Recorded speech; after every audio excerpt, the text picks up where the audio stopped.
it's Lilin. Hello, hello. It is time to continue our journey into the Great Ace Attorney. Oh wait, not Chronicles. Is it Chronicles? It should be Resolve. I vaguely looked at last time and what happened. Something about Iris's... Was it Iris? Is that her name? Father or something being involved, something.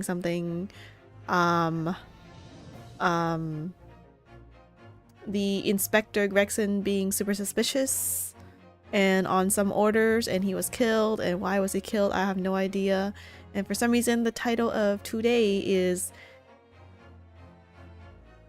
Actually, wait, what's the title today? Is that Trial or Resolve? Oh, it's Resolve, my bad. It's not on Trial. My bad.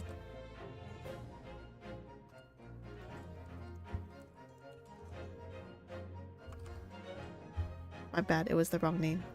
Something about his Resolve. I don't know why I thought he was on Trial. Maybe because it says the word Trial Part 1 here. Anyway, we're continuing this, and I don't remember anything, so yeah, we're gonna have such fun. It should be the last chapter of the Great Ace Attorney, and then I'll finally be done forever, ever, and ever. And then maybe I can move on to the Apologistus version one day.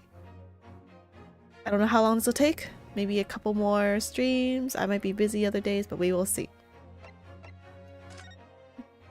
I don't remember anything. Ha ha ha. Final chapter. The Resolve of Ryunosuke Naruhodo.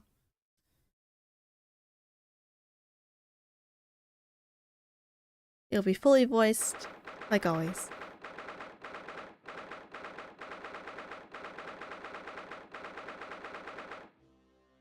Uh, 3rd November, 9:14 a.m. The Old Bailey, Defendant's Antechamber. Oh, the familiar BGM. So, the time's finally come. For what? For what? Today, we unravel everything! Okay. I'll be counting on your support more than ever today, Mrs. Sato. Mrs. Sato? Ah. Wow. Did it always have the whole animation? Oh no! What's the matter, Mr. Naruhodo? I don't know, man. I just tripped up by myself. Nothing? I was just saying that I'll be relying on your support today, but not like this. I'm so sorry, of course. I know I can be rather incompetent at times, but I shan't let you down. You already did. You let me down just now. Really fast. Would you mind helping me up to my feet then? Yes, please. Please and thank you. Oh dear, I'm really very sorry. Thank you, Susato. Oh wait, I need to click this. Okay. Susato isn't in her... Wait, what? Isn't her usual self at all. That's hardly surprising, I suppose. She's just found out that her father is the partner of a world-famous detective. Not to mention... Oh yeah, that happened, didn't it? Not to mention... Ah! Good morning, sir! Oh, it's the guy! Lord Van Ziegs! The one who supposedly killed Inspector Gregson. But did we solve that? I forgot. Thank you for your efforts yesterday. I guess I solved it. What? Did I hear that correctly? What?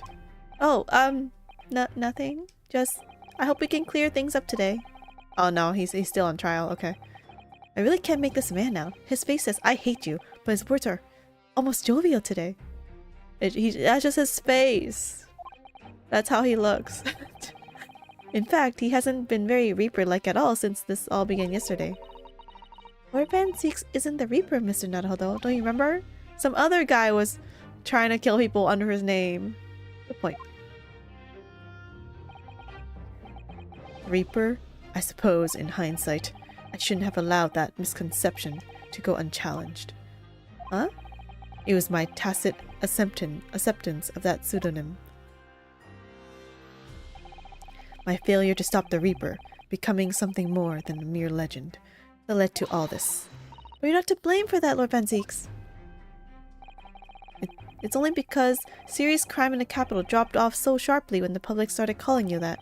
That's why you didn't say anything, isn't it? For the greater good. To be frank, I'm not sure that was the sole reason. What do you mean? Absolute power! There was a rumor at the time that the Reaper was really the ghost of my late brother. That having been slain by that evil killer, Clint's relentless spirit returned as some sort of demigod. Well, I guess you want to see your brother? To wield a deadly blade of justice where I, by dint of the law, could not. Yes, we've heard that story too. When I lost him. That's a nice portrait. I felt as though I'd lost my guiding light. I didn't know where to go or what to do. And so, in some small way, I wonder if perhaps those rumors made me feel his absence a little less keenly. My brother's ghost is around, you know? Sense of peace. He's still there. Even if he's dead. Even if I knew it was just an illusion, just some nonsense conjured up by an over-imaginative public. He is obviously extremely important to you. Lord Clint Van Zieks. Well, what's important now is uncovering the truth. That's all that matters. I know that you didn't take anyone's life. And I intend to prove that beyond a shadow of a doubt in court today. It's the second part of his trial. I never thought I'd say this. But I can see it in your eyes. That burning desire to cut through all the lies and deception. I can't deny it any longer. You... I thought you say, you are the one I love. Just kidding. I can't deny it any longer. I have feelings for you. No, just kidding. You are a lawyer of absolute integrity. Thank you. Yes, I am. Now tell me. Why do I detect the scent of expensive tea leaves in the air? Oh, Iris, when did you get here? Does she know about her father yet? I think she does. Oh. I brought you one of my special blends. Riley loves it. He says it helps him to clear his head. What if it was poisoned? Thank you. Oh, hee. That's surely the first and last time I'll ever see a sight like this. The man and the child, but okay. You seem different today, Iris. Oh? Sort of subdued, I suppose. She knows the truth about her father. That's why. I am not. What happened yesterday is obviously still playing on her mind a lot. Flashback, please. She's clearly very troubled about having stolen that autopsy report from Dr. Sith's laboratory. Wait, I need a flashback. Alright then, good luck to you both. I have to make a move now. Oh, you're not staying? I thought you want to watch today's proceedings. She came just for tea. Well, I like to cheer you on, obviously. But I've got lots to get ready. Get ready? For what? Oh, yes. Would you take this? Oh, it's cute. Isn't that one of the little felt dolls that's usually dangling from your knapsack? Which one? Where? Oh, I see it. Very distant behind her. Yes, it's a lucky charm. A little Hurley that I made once. A Hurley? It looks more like a Harley. Oh, ha ha ha. If for some reason you completely run out of options in the trial today, it's a cheat sheet. Then just pull this little Hurley's ears as hard as you possibly can. What? Pull his ears? That's right, it's a way to bring good luck. I think you might need it. I'm just gonna spray pepper spray on someone. Little doll of Mr. Holmes in hair form. I've been told to tug its ears if I run out of options in today's trial. Maybe be like a voice recorder. And it says something. You think that what we'll need is luck? I just sneaked a peek inside the courtroom. And it seemed very different to normal. Yes, it would seem that a certain someone has decided to pull out all the stops. What does that mean? What does that mean? What? What about Mr. Holmes?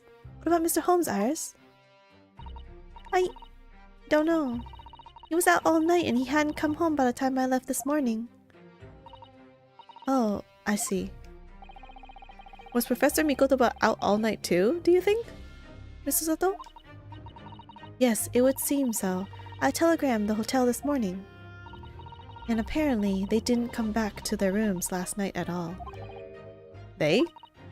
Father, and Judge Jikoku, Judge Jikoku too? His name is still so weird. That's right, nobody appears to have seen either of them since yesterday.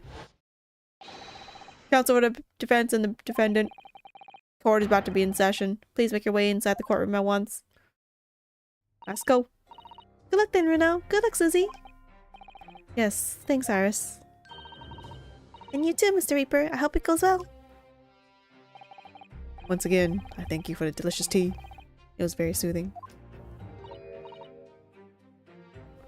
Oh, I'm so glad. You must go inside now. Lord Van Zieks. Okay, I still need a refresher. Lord Van Zieks has always been the formidable prosecutor I've had to lock horns with in court. But not today, or yesterday, or the day before that. Because this trial was a couple days. But not today. Today, I battle with another in pursuit of the truth. My best friend, Kazuma Asogi, who I trust more than anyone else in the world. Oh yeah! Now I understand what it was that drew me here to Britain all those months ago. Now I know exactly what destiny had in store for me.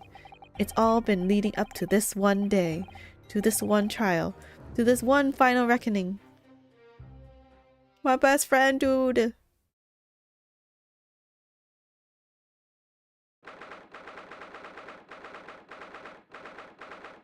3rd November, 9:30 a.m., the Old Bailey courtroom.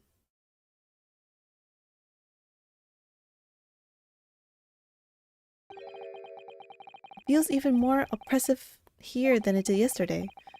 There are cold stares piercing me like knives from all sides today. Ah! Mr. Naruhodo, look! Oh, it's the guy. Lord Strongheart. The mentor. Prosecutor guy. Kazuma must have known beforehand.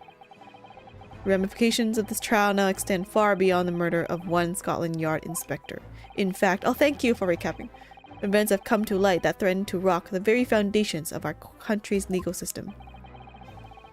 I forgot all their voices again.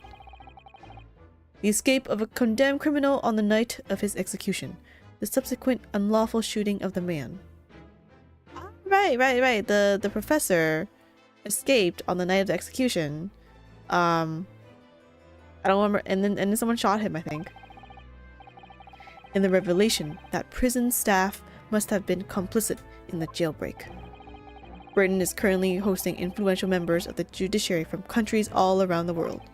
It is imperative that we can uncover the truth in these proceedings to avoid international embarrassment. By royal decree, this will continue to be a closed trial. Oh, he stands up! And one over which I, male Strongheart, exercise total and unequivocal authority. Oh, so much fire. Wait, what? What about the jurors? The 6 jurors' flames just... As was the case in yesterday's proceedings, those here present in the public gallery are distinguished members of our judiciary, assembled to bear witness to a fair judicial process. In other words, a collection of your acolytes, Lord Strongheart.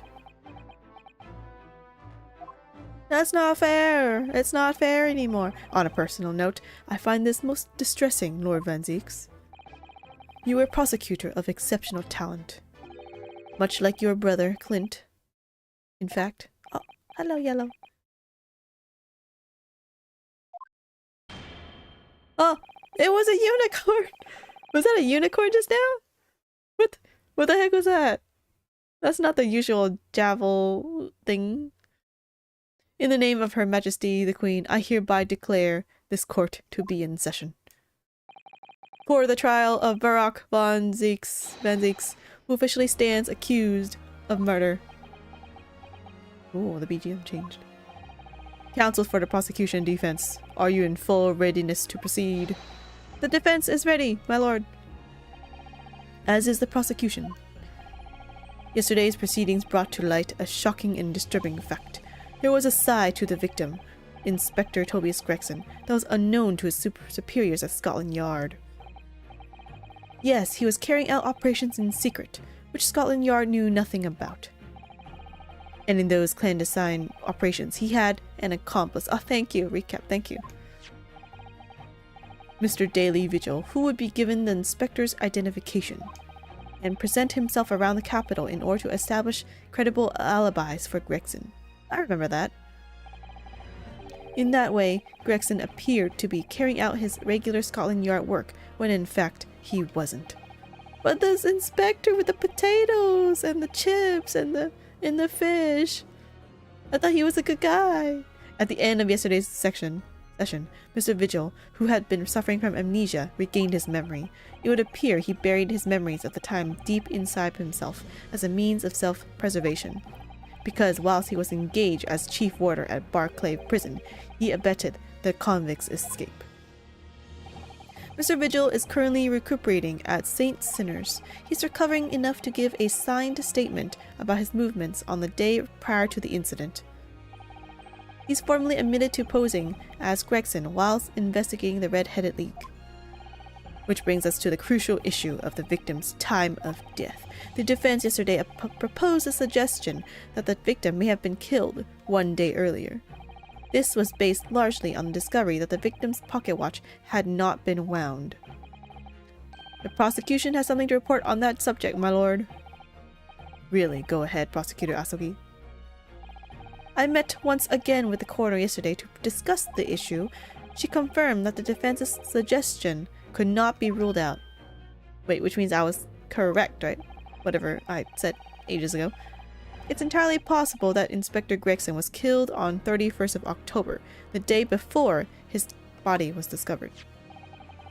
I have here an updated autopsy report that includes the amended details. Give me the autopsy report! But official opinion of the investigation team was made clear yesterday. That the time of death was 5 p.m. on 1st of November. Yeah, how the heck? What?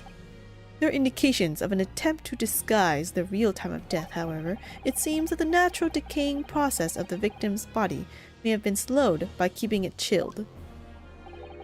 That's out of the question. There are no refrigeration devices in that part of London large enough to accommodate a human corpse. My lord, this is more than just conjecture. There's evidence to support the idea. We must investigate it thoroughly. Very well. Wait, does that mean we're not in the trial anymore? We're in investigation? The court will accept the new report as evidence. However, if this updated report is deemed to be accurate, it would give renewed significance to the movements of the victim on the day before the Fresno Street incident. It would, yes, especially since on that day, Inspector Gregson was using Mr. Vigil to cover up his real movements. It's conceivable that he was killed in the course of his secret activities. What was he doing? Do I sense that the prosecution has some information regarding those activities? Scotland Yard put an enormous effort into investigating that precise matter yesterday. Oh, thank you for investigating everything for me. I think we should begin by presenting the results of that investigation work. So the prosecution calls its first witness now. First witness to the stand. You! It was you! State your name and occupation for the court. What was her voice? Inspector Gina Lestrade reporting. Representative of Scotland Yard. A self-conferred rank, but never mind. Gina? Again? What's your problem, Aldo? What's with that Gina again? Look, huh? The boss meant the world to me. He'd done more for me than anyone else ever did. Oh? Inspector Gregson, you mean? He got me out the back slums of the East End and took me in under his wing. Taught me that life can have a purpose. That's why I'm the best person to be standing here speaking for him. Oh, Gina. Right, all out of the goodness of Gregson's heart. Not at all that he had his arm twisted by Mr. Holmes now. What's relevant to these proceedings is that the outcome of Scotland Yard's investigations yesterday has revealed that the victim was carrying out some assignment the police knew nothing about. Maybe Gregson took her in as like, well, blackmail and then ulterior motive for its alibi, who knows. Very troubling.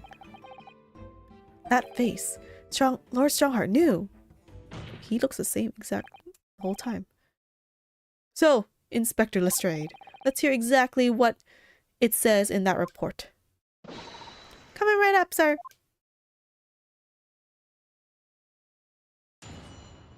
Witness testimony. The victim's movements. All yard detectives are supposed to follow orders and investigate what they're told. But a little search of the boss's office turned up a notebook that had a load of secret meetings in it. According to that, the boss is looking into some smuggled goods dealings that day. Looks like it was a big job and all, but the coppers weren't on to it yet. What matters most is there's witnesses what saw the Reaper at the place too. So they were meeting together? Smuggled goods? I don't know, do I? I'm just telling you what was written in the book.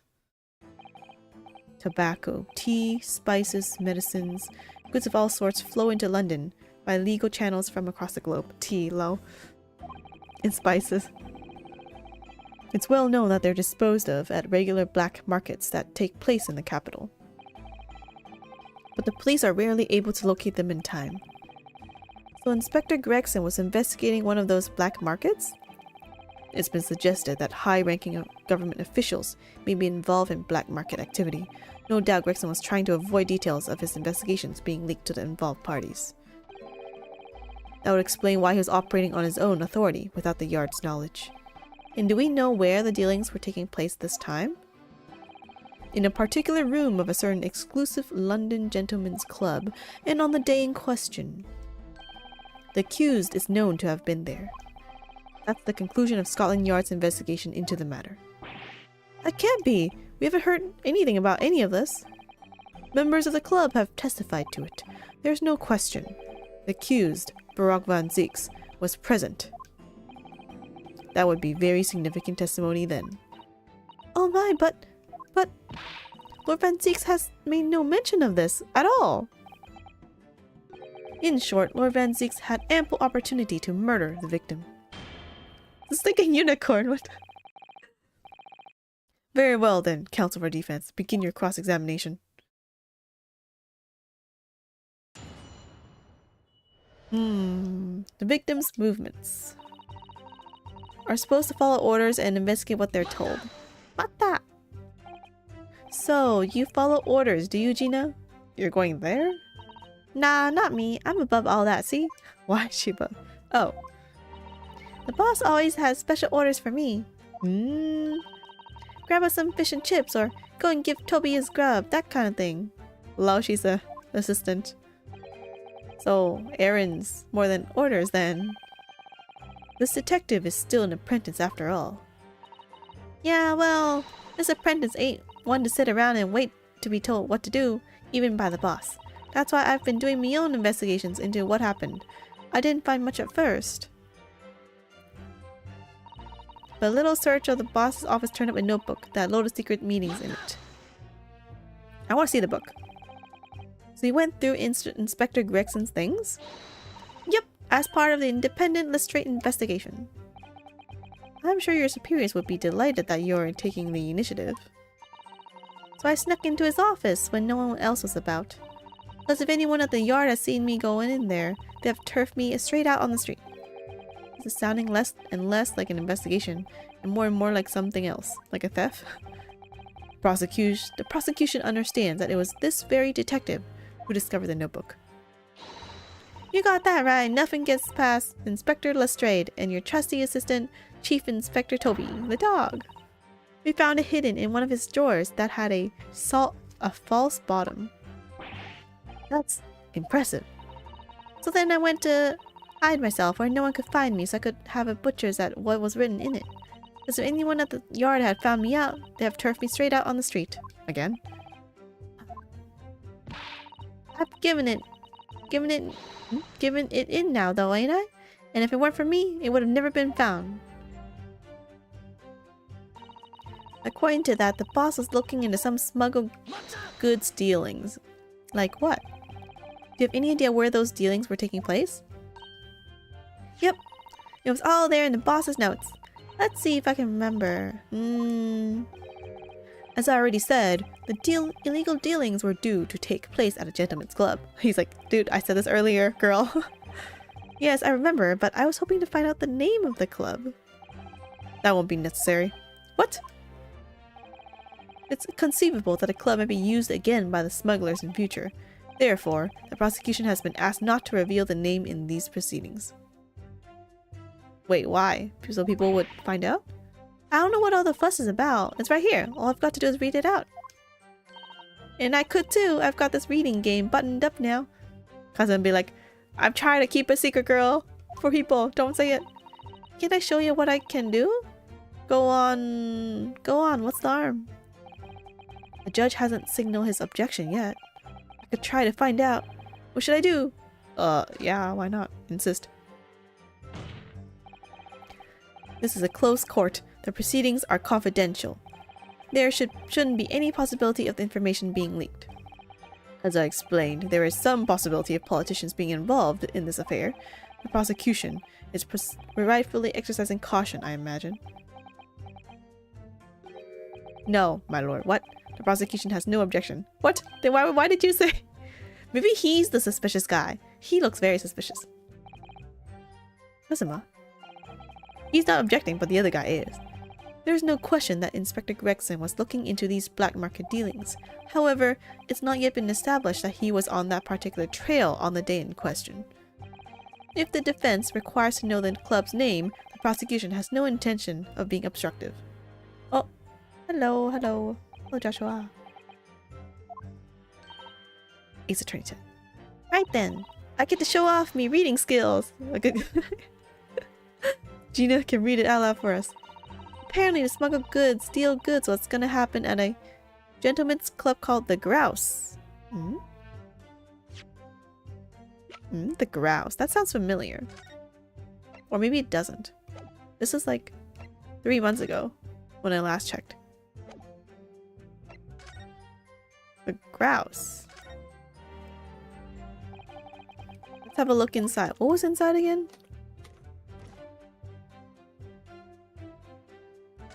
What's this? Look, there's something inside. Oh, let's see. It appears to be a passport, authorizing him to travel overseas. Was Inspector Gregson about to go on a trip abroad then? Perhaps the date of departure might tell us something. That was... Oh! What is it?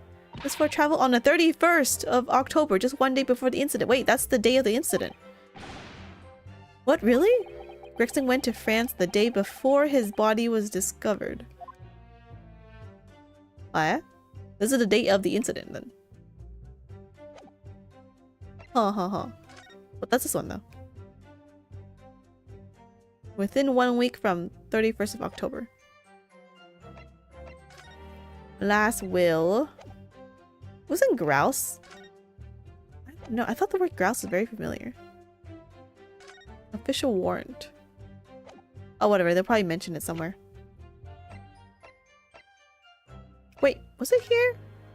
No.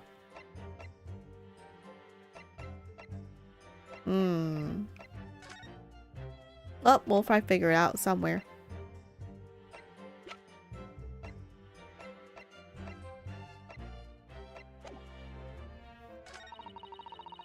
Looks like it was a big job and all, but the coppers weren't onto it yet. Okay, wait. Let's look at the grouse. Mata! The grouse? What sort of a club is that? Maybe I don't remember it. Maybe it's not there. I ain't got the foggiest. Clubs ain't exactly my thing. But I am kinda curious. They're not places where a foreign student like you would be readily admitted. What about you, Kazuma? You are the same exact as me. Have you looked in the mirror recently? I tell you what. Me and Chief Inspector Toby could go in undercover. If it's a gentleman's club, I don't think... Maybe you could try. Passing off as a guy. Could you though? I could pick out a few good marks and see what else I could find out while I was in there. I really don't think you should go picking out anything. Anyway, that's where these black market dealings were going to take place, is it? Yeah, it's gotta be. That's what the lower-ranking detectives at the yard reckon. Says the even lower-ranking detective. Ha ha ha. It's okay, she's cute. The coppers weren't on to it yet. So how would Inspector Gregson come to find out about it in that case? That's the question, ain't it? But I'm just an apprentice, so... And why didn't he inform Scotland Yard of his findings? Maybe he wants to do the dealing. Yeah, that's what I was asking myself. Cause you know, I'm just an apprentice. When it suits you, yes? Anyway, the point is, something went on at that club, no question. You can't say that for certain though, surely. What matters most is there's witnesses that saw the Reaper at the place too. Okay, we need more information about this. I need this. Oh, hello Andres. Hello. Lord Van Zeeks was at the club? Was he partying? He was. Detectives who visited the club yesterday to make inquiries have confirmed it.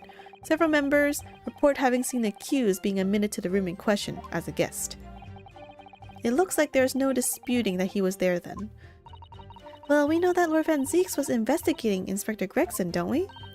Perhaps he'd already discovered the inspector's secret notebook. Which led him to the club, you mean? Maybe, but why didn't he tell us, though? Van Zeeks, all the defendants need to stop hiding stuff from us. Presumably, then, there are also eyewitnesses who can testify that Gregson was there? Yes? Yes? None have been identified at this time, no? What? Really? So the all-important victim wasn't seen at this mysterious club. Oi, why aren't you asking Inspector Lestrade here, eh? It's okay, girl. We asked you everything. So that's all I've got to work with. Gina's not holding back with that ice-cold stare of hers, is she? She looks so cute, though. I really don't know what to make of all this. Lord Van Zeeks told us that he was investigating Inspector Gregson, but he never once mentioned that he met the inspector the day before the incident. You don't think Lord Van Zeeks could have been lying to us, do you? That's not the only way to explain this. Maybe he thought it wasn't important. He never met the inspector. Oh, if everything Lord Van Zeeks has told us is true, then there must be a mistake in this testimony somewhere. You mean there are details we've yet to uncover? Exactly. A clue, perhaps, that even Gina hasn't noticed. That's what we should be looking for here. Wait, let me think. Supposed to follow orders and investigate what they're told. Notebook had a lot of secret meanings in it. What makes you think that it's his notebook? Smuggled dual goods deal is gonna happen there. Big job, coppers were not onto it. They saw the Reaper at the place. That doesn't guarantee that the inspector was gonna be there, though. What is this doll? I pull the ears now! What a charming little rabbity version of Mr. Holmes! Do you suppose that this is how Ira sees him? Yeah, silent. Are you alright, Mr. Naruhodo? Your eyes are veritably boring into the poor doll's ears. Oh, sorry, I was just wondering. What do you suppose would happen if I were to tug its ears with all my might right now? I'm sure that we'll find out when the time is right. What is that? To become a proper gentleman, you must really learn stoic patience. But I want to know! So nothing? What? Not the bag? Okay.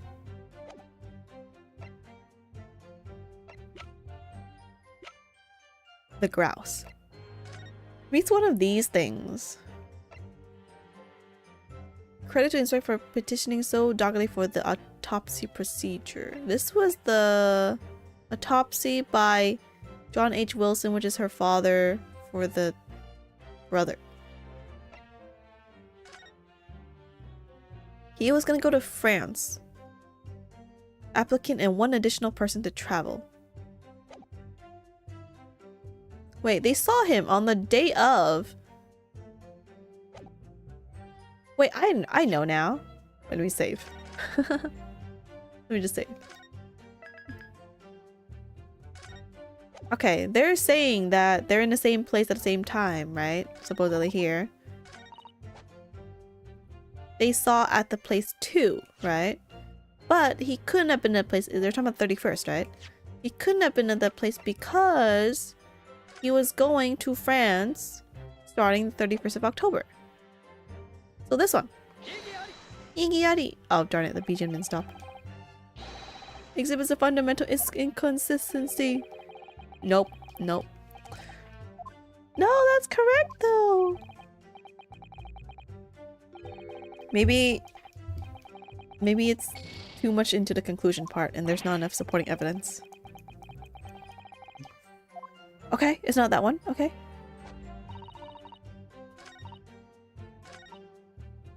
It was gonna happen at the Gentleman's Club. I still think it's the 2 part. Or it could be the grouse part.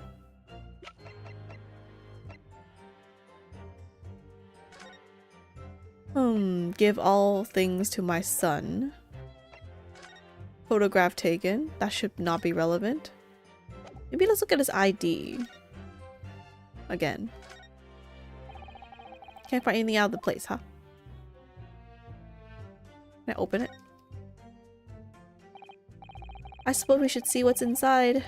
Yep. Okay, what's it say? Scotland Yard insignia looks genuine to me. In the department and identification number details are all correct as well. There's no doubt that this really is Inspector Gregson's identification. That's it?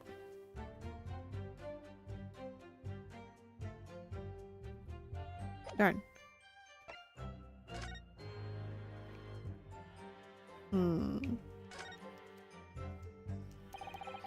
Tiny little stub sticking out from the small hole. Little knob or something on that for setting the time. I broke when the incident occurred, didn't it? It's 5 p.m. He was killed at 31st October at 5 p.m. I think we opened this already, didn't we not? Little policeman figures goes in to wind the watch.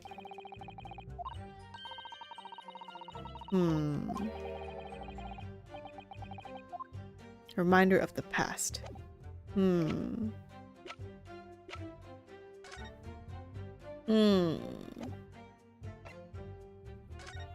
Why is this still in my inventory? Firecrackers from ages ago. Maybe one of them would mention the grouse? Dates back to years. This paper from 10 years ago. The most recent thing appears to be this newspaper cutting here. The Red-Headed League advertisement. Red-headed piece at the scene. The hand and finger. But that's not related. This is not related either. Wait, what is this one? Oh, his death thing. Okay, wait. Time of death indeterminate. Measures have been taken to disguise the time of death. Victim was shot in the chest. Instant death. Scorch marks. Bullet exited the body from behind. Firearms for members of the judiciary. I think this one just has the key, right? Nothing else.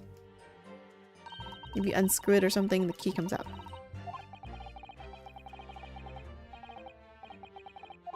The head part looks like it's been fairly heavily manhandled.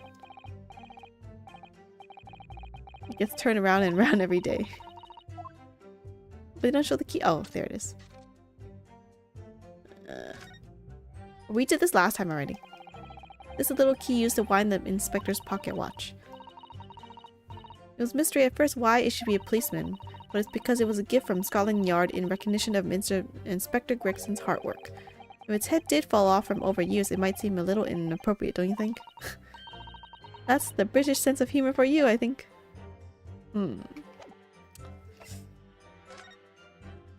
Nothing in the gun, right? It's just a gun. Nothing else on the wig? No. Nope.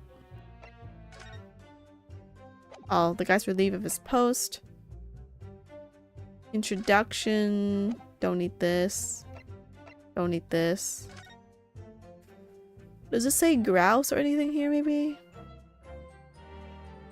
Imply in person on the morning of the 31st. Huh? It's gonna. Okay, wait. Let me look at the beginning. Supposed to follow orders and investigate what they're told. I don't think this is related to anything. Turn up a notebook that had a lot of secret meetings in it. What makes you think that it's Gregson's though?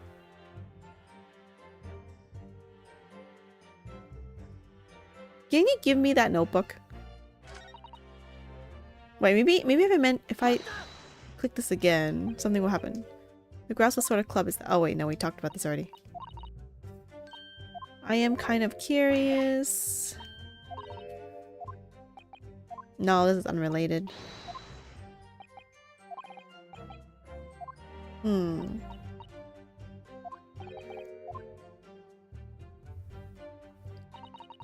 I still think that he should have been there, but he was not there. What if I present the passport saying that he was going to go to France? What about this one? It's not that one? It says he was gonna go on the 31st. Wait, what if I click this? Did he actually go though?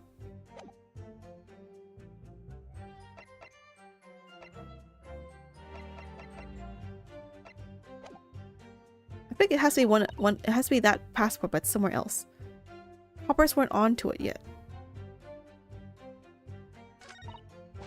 There's witnesses that saw the Reaper at the place too, and where was the red hair league supposed to meet? Sounds like he was investigating that. He wasn't actually there though. He got the vigil guy, from what I remember.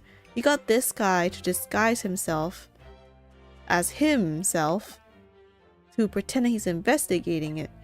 So we don't know where Gregson himself actually was.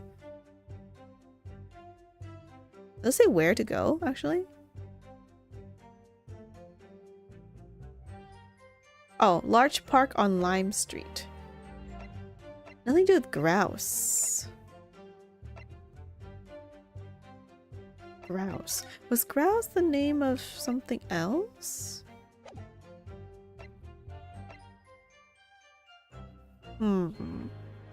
Fresno Street.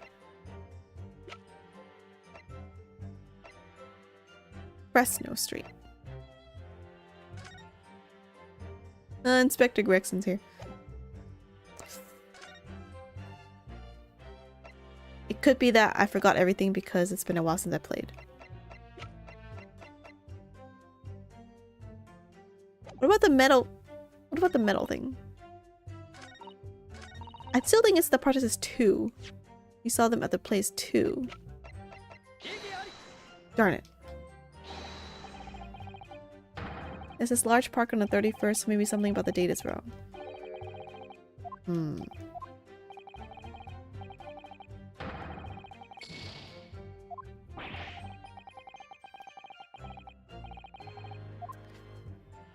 We did say...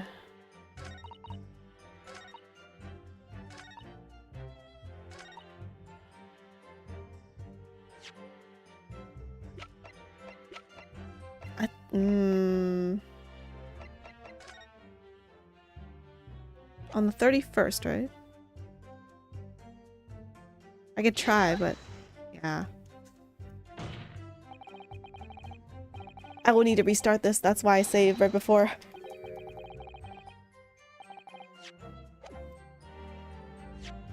Oh, sorry. Is there a faster button I can just skip? Skip.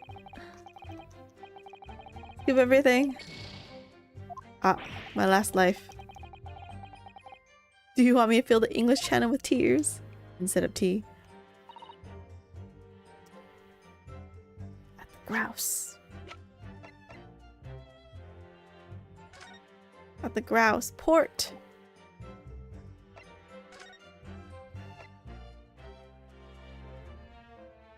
Recent scarlet ink stains visible on the little and ring fingers of the right hand. Wait, what is this one? Oh, this Clint Van. Never mind. Wrong one. Where was his autopsy?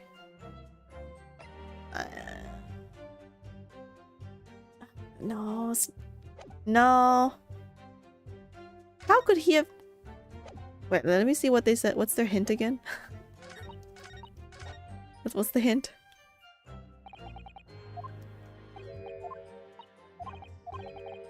You were mentioned once that he met the inspector the day before the incident. You don't think he could have been lying to us, no? If it's true, there's a mistake in this testimony somewhere.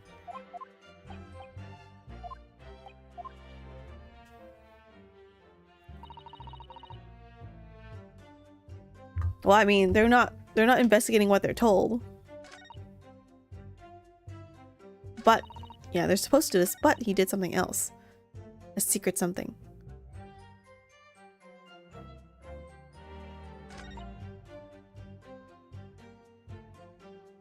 I don't think it was the Grouse, he was going abroad.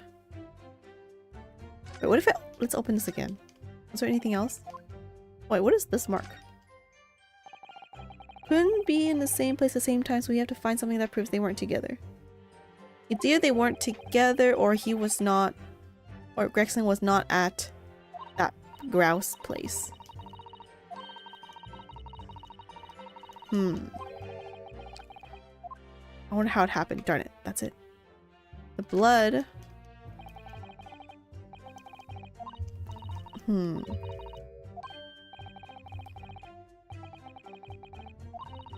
This was present at the scene when Inspector Gregson was killed.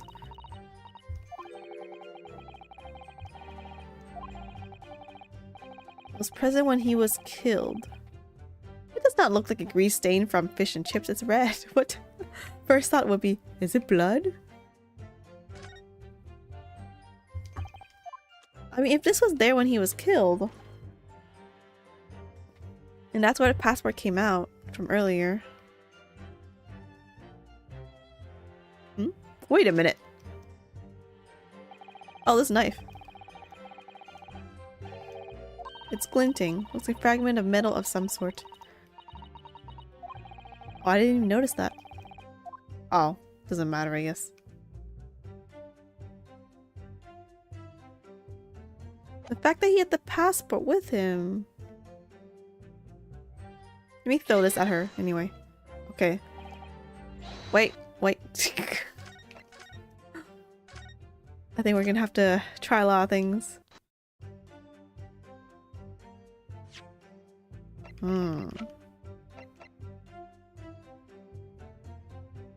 But he went to France! I wanted to do the part where he went to France. I want to prove that he was not there. He was away. What's gonna happen here? It was a big jump and the coppers were not onto it yet. Let me see what she said again about this. Just apprentice, so why didn't he tell Scotland Yard? I don't know.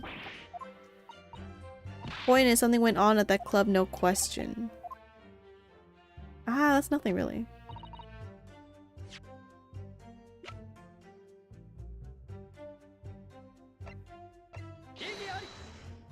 Yeah, I thought I did that already.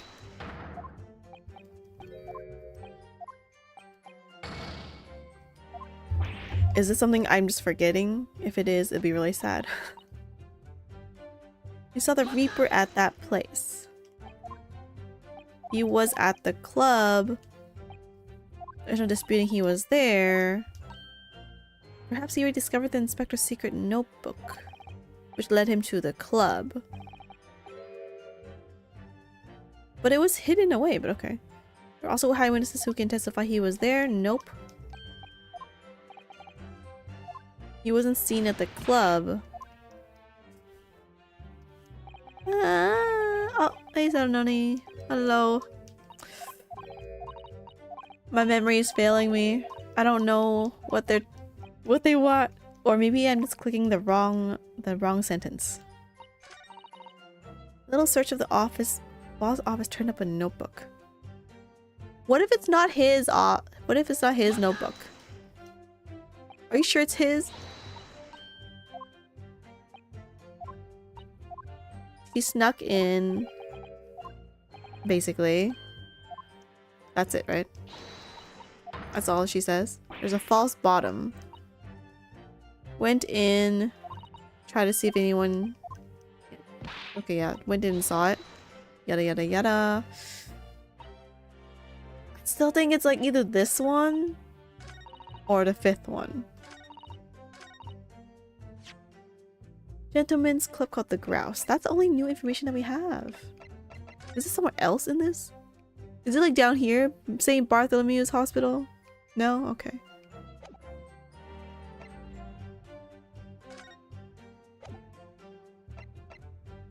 Maybe he was doing the... Maybe it is the redheadedly guy. Oh, the introduction letter? What was it again? I think he introduced us to someone. This dark suit is not in the least bit untrustworthy.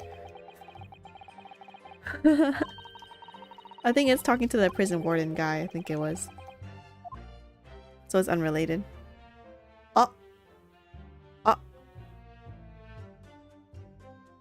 Wait, opposite way. Oh! This is not related, right? It looks like this is some sort of steamship ticket. SS Grouse, the first cabin off. Grouse. Is this the Grouse? Yokohama departure, 11th September. London arrival, 1st of November. That's the boat that Professor Mikoto and Judge Jiko came on from Japan. Wait, that's not a gentleman's club though. Is it? I think it... I think it called at Dunkirk on the north coast of France for a night before finally arriving in Dover. It seems that you not to keep a ticket as a memento of your trip, don't you think? This is... This... What? How strange. Where could it have gone? Wait, what? Oh wait, never mind. What was that comment? Oh, whatever. Wait. So the Grouse... Wait, let me just double check. This is Grouse, right? Yokohama departure, 11th September. An arrival, 1st of November. And... which means this encompasses October 31st. So he was on this ship this entire time? How does that make sense? But that's where they came from Japan. Oh wait, no. He went to France first to get on the Grouse ship to come back one day before finally arriving in Dover. Dude, I would not have thought this was related because I'm like, what the introduction letter? Eh? What the? Nice. I've read about these clubs that exist here in Britain. As I understand it, they're places where well-to-do gentlemen socialize with friends and colleagues. Don't imagine for a second that a foreign student like you would be admitted. Why does he keep talking down to me? Seriously, is your mirror cracked or something? I saw a 3D item and was wondering what it was on the back. Oh, that's nice. Nice find. Do we know for sure that the contraband dealings were definitely happening at a club called the Grouse? The police are currently looking for evidence, but haven't found anything definitive yet. And I'm sorry to say that they probably won't. What do you mean by that? What do you mean? I mean that the place Inspector Gregson was secretly going to visit on the 31st of October may not have been a gentleman's club at all. You're showing a very irreverent attitude towards our country's police force there, Counsel. If it wasn't a gentleman's club, then what was it? A steamship. You think it's a ship? I have the evidence to prove it here. Let me see that. This dark-suited young man is not in the least bit untrustworthy. Not that part of the back. The other side, my lord. Be more specific next time. This would appear to be a ticket for a passage upon a steamship, yes. The SS Grouse. My god, what does that mean? I don't know. So there's a steamship called the Grouse that happens to share a name with the club. So what? But I'm afraid to say, there's a flaw in your logic there. How? Look at the ticket. Notice the date of arrival in port. The ship arrived at the port of Dover on the 1st of November. The day on which the sound like a gunshot was heard on Fresno Street. Oh, wait, I don't remember that part. Okay, wait. Okay, actually, yes, I do. In other words, on the day in question here, 31st of October, when the victim was on his clandestine mission, the ship hadn't yet docked on British shores. That's why he got a passport from France. He was he was on the ship. He was on the ship somewhere. He left in France the day before to try to come back to Dover, I guess. I don't know. That would certainly make an undercover investigation somewhat challenging. Igiyari! The fact that the steamship hadn't yet reached Britain substantiates the defense's assertion that the victim was investigating the SS Grouse on the day in question. Does it? Does it? What? Then show your evidence for that assertion. Very well. Unicorn. In that case, counsel for the defense, present your evidence to the court now. Evidence that substantiates your claim the victim was investigating the SS Grouse on the 31st of October. Within 1 week from 31st of October. Destination. Wait, where does this go from where to where? Issue for travel to France.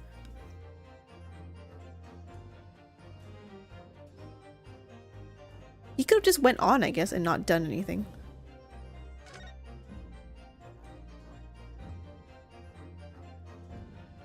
I guess this one? I guess? Right. What's this? A passport for travel issued to the victim? Yeah, I'm still kind of confused slightly on what he actually did in his course, but okay. Dated 31st October. What are you suggesting? I'm suggesting that just one day before the inspector's body was discovered, there's a distinct possibility he wasn't even in the country.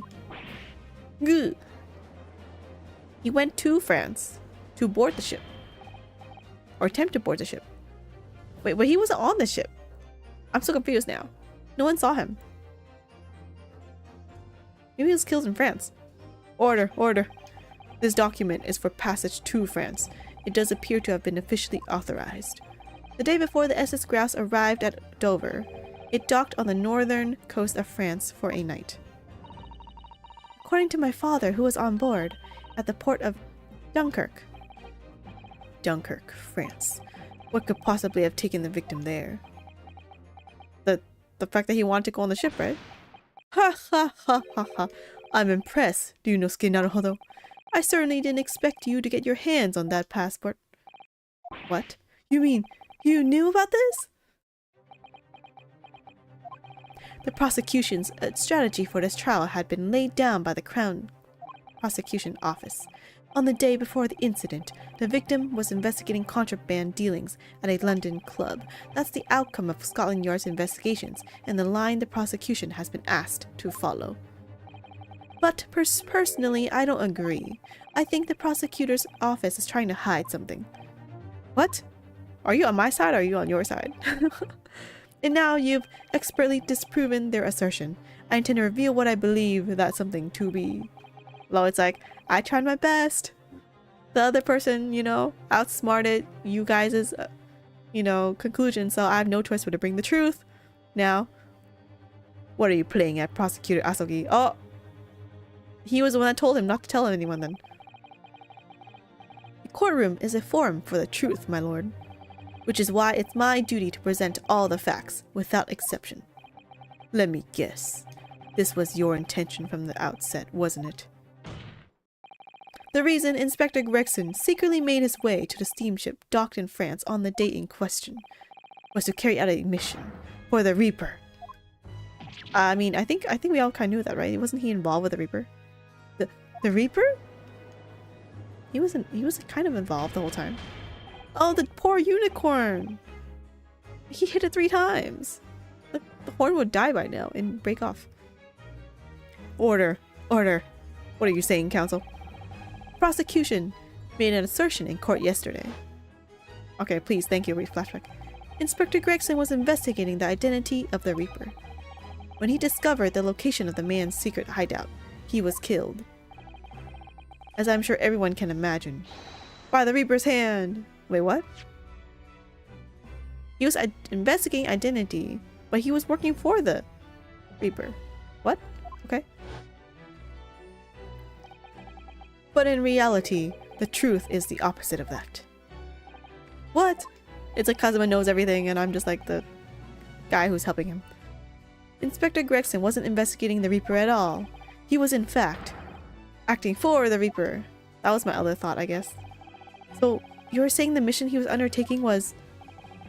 Obviously. Oh, was he killing someone in France? An assassination? No, don't tell me he was... Gregson, poor innocent guy, was actually an assassin this whole time.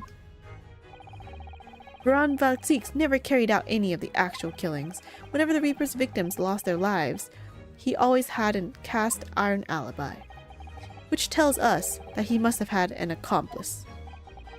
And you claim that was Inspector Gregson? What the? That was a girl. What the hell you think you're saying now? My boss would never have done nothing like that. And yet, when you consider all the facts, it all makes perfect sense. No, it can't be. We also arrived at the same conclusion, didn't we? That Inspector Gregson was operating as the Reaper. Even so, there's no way the person giving him his orders was Lord Van Zieks. No, the true Reaper is somebody else. Van Zieks is not the Reaper. A predictable response from someone who's advocating for the man. And even if it's true that Gregson was operating as an agent of the Reaper, it could have been anyone. The suggestion that he went aboard the SS Grouse on an assassination mission doesn't follow at all. Oh, you have some solid reason for doubting the assertion, do you, counsel? Absolutely. It's very simple. Wait, I haven't figured it out yet. On the day in question, nobody was killed aboard that steamship. I guess so. Right? I think. Professor Mikotoba and George Jigoku were on that very ship. If somebody had been assassinated, I'm certain we would have heard about it. What's so funny? You're right, of course. No suspicious deaths were reported on board the ship. But I think, perhaps, you've missed the point. That's precisely why he was killed! Inspector Gregson himself lost his life. What? Gregson did aboard the SS Grouse that night with the intention of dispatching his mark. But his mission ended in failure. Failure? It seems that the defense hasn't yet grasped a very important detail here. I mean, the victim could have killed him. What are you talking about? What detail? Inspector Gina Lestrade. What? The victim's notebook that you read an excerpt from earlier. That doesn't contain details of secret investigations at all. It's killings? It describes 10 years of assassination plots to be carried out by the Reaper of the Bailey. You're lying! Even if all of them bludgers what got taken out had it coming. The boss weren't the Reaper. Poor Gina. There's no question that Tobias Gregson was heavily involved in the Reaper's activities. You may just be an apprentice, but if you've spent any time at Scotland Yard, you must have heard rumors. I ain't heard nothing, and I don't believe a word of it. Then testify again, as a representative of Scotland Yard. Consider it your chance to defend your boss. I don't... Unicorn. I concur. The witness will give a new formal testimony. About what? Miss Lestrade, you will tell the court everything you know about Inspector Gregson's secret notebook. I thought she already did. Or she did some sort, no? Reaper's notebook. Yeah, this notebook does have a lot of stuff about what the Reaper got up to these past 10 years. Names of victims, dates and places and stuff. And the last entry in there was 31st October. It said grouse for the place on that date, and then the name of the mark. Oh, there was a name? There was a note about him being a criminal, what got away from the Reaper in court 10 years ago or something. But honest, the boss didn't do none of it. He was just investigating the Reaper, that's all. So it's... Don't tell me it was actually one of the Jigoku or the Mikotoba. Keep personal opinion out of your testimony, witness. We require only established facts here. This must be so hard for her. You can't deny now, surely. Ryunosuke Naruhodo. What can I deny? The notebook contained the name of the final mark and the location where the assassination would take place. That's information that the victim could only have known if he was working with the Reaper. Yeah. So, who was to be this final mark? It's Susato's father! I'm saying it now, it's 10 years ago, and they finally came back after 10 years. It could be Jigoku too, I guess. Go ahead, Inspector Lestrade. Read the name for the court. The name that's written alongside the entry that mentions the grouse on the 31st of October. How'd you read this then? Oh, it's Japanese. Being still not a strong suit. That ain't the problem, right, Odo? It's not an English name. It's a funny name. It ain't English. It's hard to read. So it's someone from overseas? I wonder who it could be. Ha ha ha. Let me have a bash at it. Is Seishiro, is it? The father. Yeah, Seishiro. Oh, Jigoku. It was the other one. Jigokyo, maybe? What? It can't be. Seishiro Jigoku? But that's... Judge Jigoku? Seishiro Jigoku. Certainly not an English name, you are right. Igiyari! But that can't be right. I know Judge Jigoku, and I saw him the day before yesterday, here in London. So I know for a fact that the man hasn't been assassinated because he failed. Of course. Duh. Because he killed him then. As I said, the Reaper failed. Oh. Gregson missed his chance to kill his mark and returned to British shores. The Reaper wouldn't tolerate the mistake, so he killed the inspector. Personally. I don't know if you would do that. The guy helped him for 10 years, man. Why would you kill the guy all of a sudden because he failed once? He has another chance. Like your right-hand man. Why would you kill him over, like, one failure? The Reaper, of course, being the accused, Barak van Zieks. It's an undeniably logical argument. Not really. Not really. I still don't believe it. Kazuma, you planned for the trial to go this way all along, didn't you? Mata who? Who mata that? Was it Baran van Zieks with his wine? Such pride when you're the accused. Pray forgive the discourtesy of filling my hallowed chalice while I stand accused of murder and putting my foot on the table. Please excuse that whole thing that I just did. Look, Lord Van Zieks! The accused has no right to speak uninvited in court. Or, no invited in court. You will return to the dock. I say nothing of whether or not I'm the Reaper. That's the task of this court to decide. But there is one thing I can say unequivocally. No, the wine. That girl is no detective. Wait, what? What? Nah, that's right, I ain't. I'm an inspector. Repeating rumors heard around the yard, reading entries from a notebook of unconfirmed origin. That's true, and it's unconfirmed. That's not testimony. It's practically a script. No doubt the rest of this trial will go exactly as you've clearly planned. Also, he's saying it's fake evidence. Your hatred of me is understandable. In your mind, I'm sure I am the Reaper. In your mind, you are sure I'm the Reaper. Who sent your father to the gallows all those years ago. But you're in danger of becoming a far more sinister Reaper yourself by attempting to have me condemned with this feeble excuse for testimony. What did you say? Mr. Naruhodo, this is our chance! My lord, the defense requests that the defendant be allowed to speak. He may be privy to important information relating to the testimony just given by the witness. Unicorn! Very well. I'll make an exception and grant the request. The defendant may remain in the witness stand for the cross-examination. Then allow me to toast the court's impartiality. Don't raise your glass in my direction, sir. Counsel for the defense, begin the cross-examination immediately. At once, my lord. Oh. The Reaper's Notebook. Wait, what? Oh, I can cross. Oh, finally. That was ages ago. Okay, let's mark that everything. In other words, it shows that Gregson was basically acting as the Reaper. Not you and all. What? Not you and all? Not you and all. That ain't the only explanation, is it? He could have been investigating the Reaper in secret. That notebook said what he found out. If I may. Oh, he's gonna interject everywhere? And originally people began referring to me as the Reaper. I didn't object. I believed the power to intimidate London's criminal classes into compliance with the law to be beneficial. But you carried out your own investigations into the true identity of the Reaper, didn't you?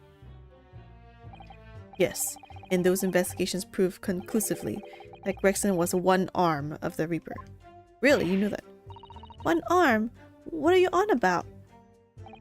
The Reaper's victims were all extremely shrewd criminals at the top of their game. There's simply no way one person could have taken them on alone.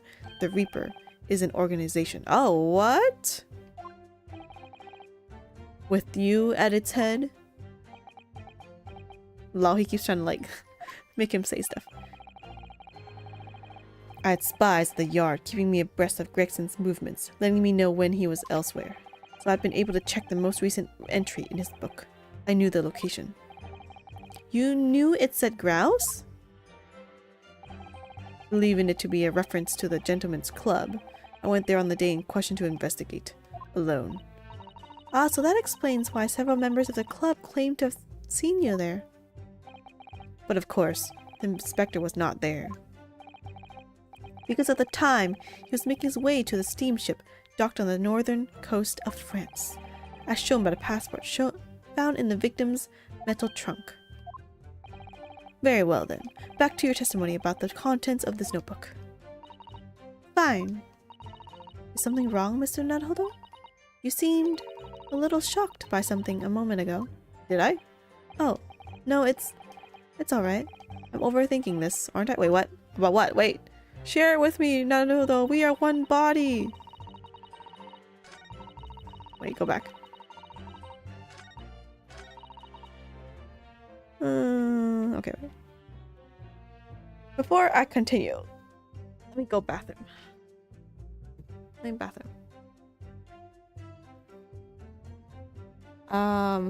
Here's a screen while I go bathroom.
Okay. Ah, I clicked the button. It's so hot in my room. Again, the sun is so shining. Okay, now that I'm ready, it's another time to listen to every single thing. Okay. Names of victims, dates, places, and stuff? What in particular? Well, beside the victims' names, this other name kept cropping up. What other name was that? It's the one I told you yesterday. The same name, written over and over again. What? I don't remember. You mean... Assassin? Dude, that just means assassin. Wait, wasn't that the girl's name from that girl in France? The one with the swan on her head? The real name or something? Yeah, that's the one. She's a friend of yours or something, isn't it? Were you even listening yesterday? Assassin. The assassin. What? Like, a killer, you mean? Gregson was a tactician, the one who came up with the plan of attack. He investigated the marks thoroughly, finding out when they would be vulnerable and who to use to get at them. But the person actually executing his plans was someone else, you're saying. If that's true, then the Reaper does indeed start to sound like an organized group of vigilants. Then perhaps what is said on the passport document? Permission for the applicant and one additional person to travel. Could that additional person have been...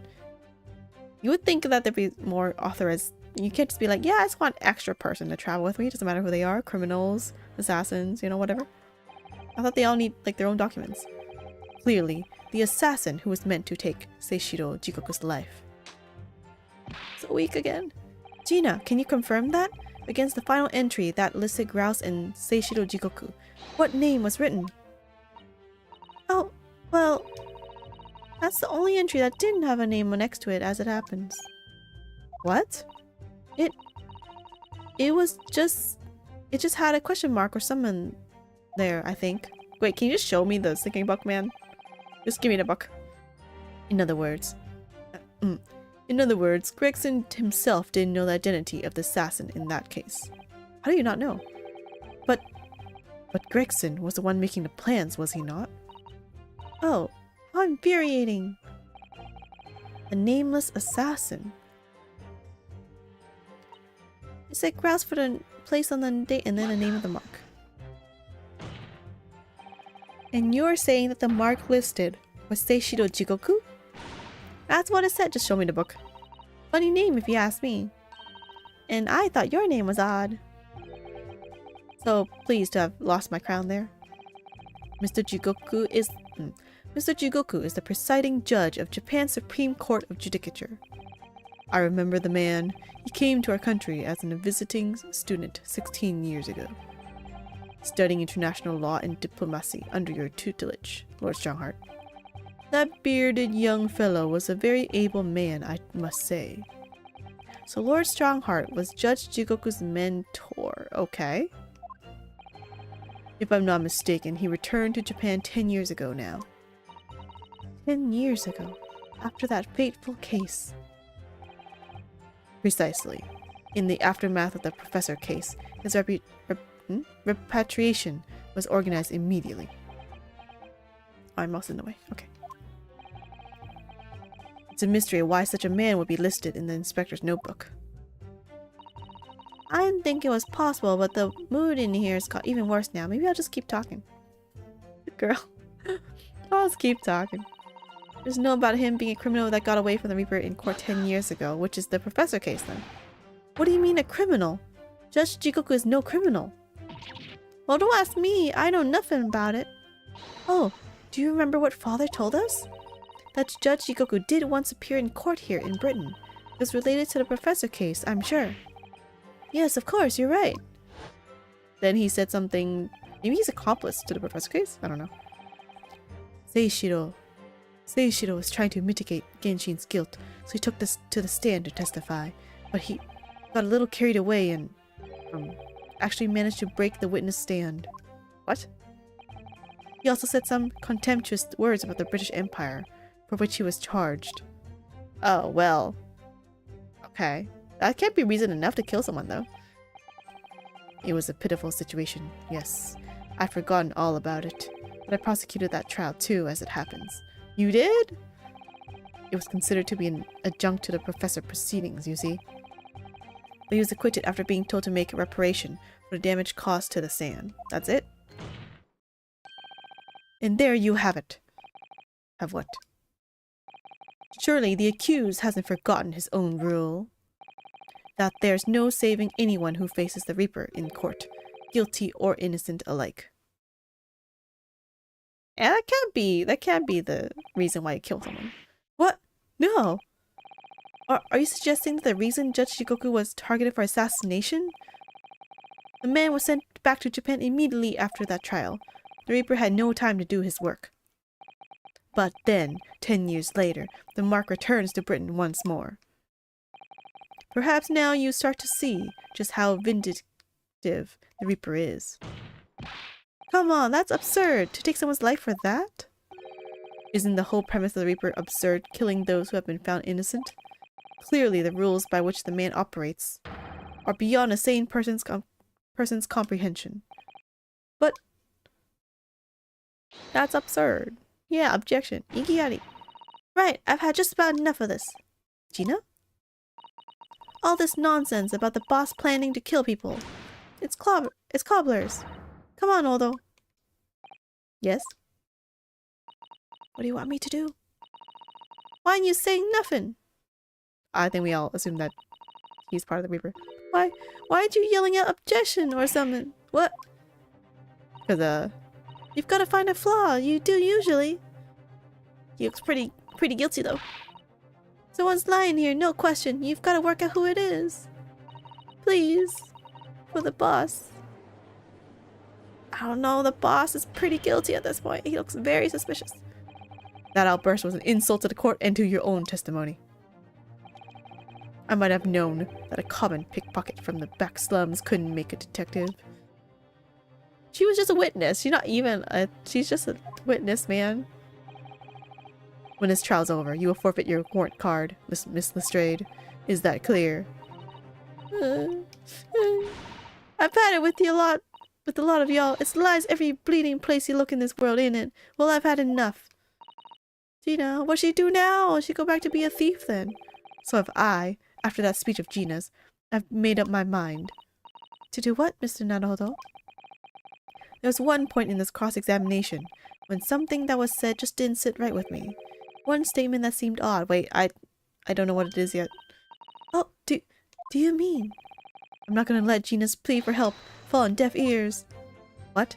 Wait, I haven't figured it out yet. Wait, I haven't figured it out yet. Well, she just go from like normal to crying. Actually, no, she's still crying here though. It was the first one, right? Had a load of stuff about what the Reapers got up to these past 10 years. 10 years. Maybe the part is 10 years. No, not this one anymore.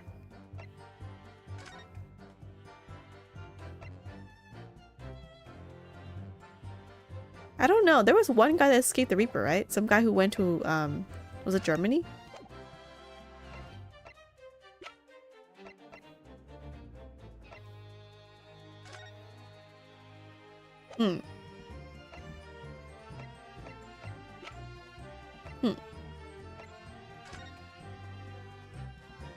This is him. The guy who was supposed to be killed. But then he didn't say he got assassinated, so like what happened?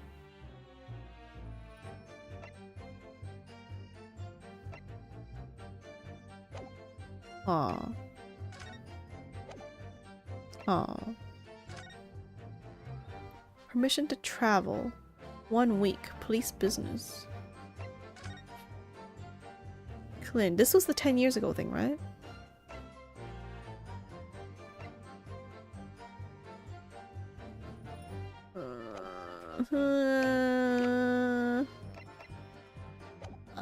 Let me remata this again. Gregson was acting as the Reaper. Actually, wait. I haven't mata everything. The fact that there's 2 of these means maybe something will show up.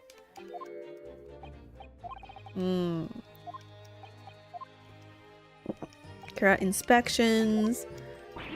1 arm, he's part of the Reaper. Reaper's an organization. He knew about the most recent entry. He knew the location. Why did he knew about it? He just like... He stole a notebook or something, I guess?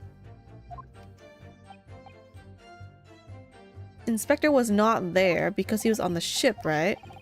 As shown by the passport. Wait, so I'm shocked here, right? Wait, I was shocked there. Was he actually on the ship? No one saw him. Yeah, you seem shocked by something. Is this part, right? It has to be that part, but like...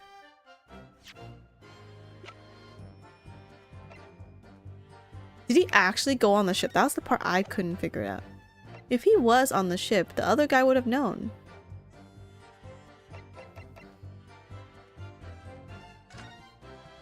Only weapon he has left.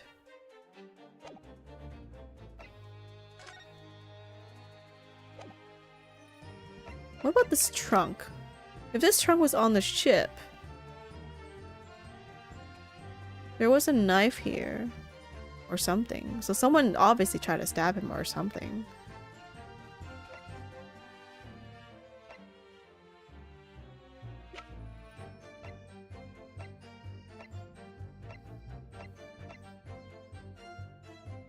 Eh? Let me read it again.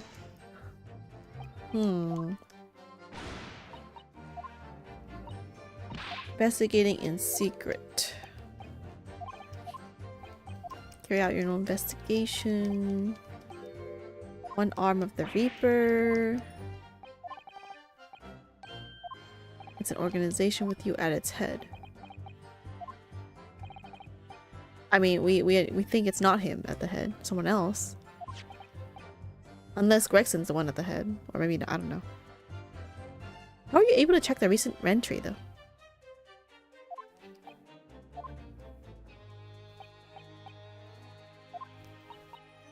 He went to the club.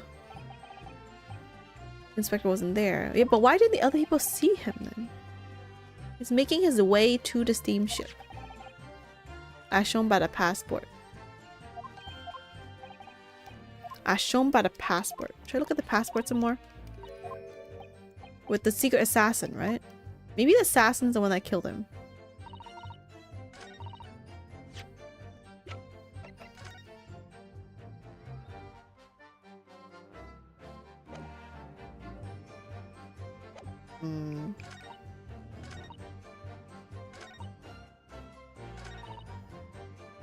Oh, that was all of them.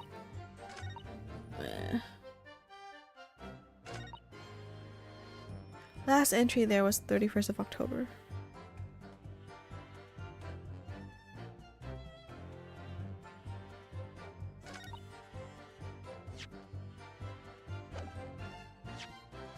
Of October.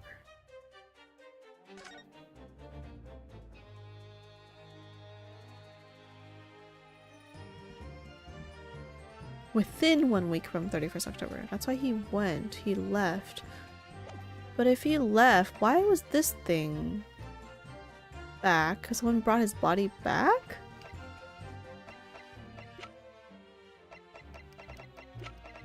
It can't be some other random stuff, right?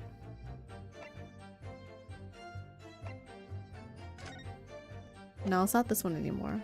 I sure hope.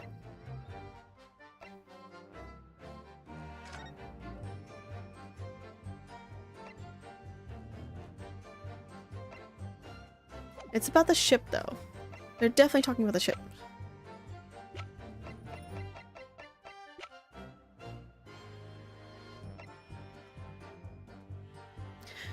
If someone else... How did he know about this? The notebook, though? How did Van Zieks know about it?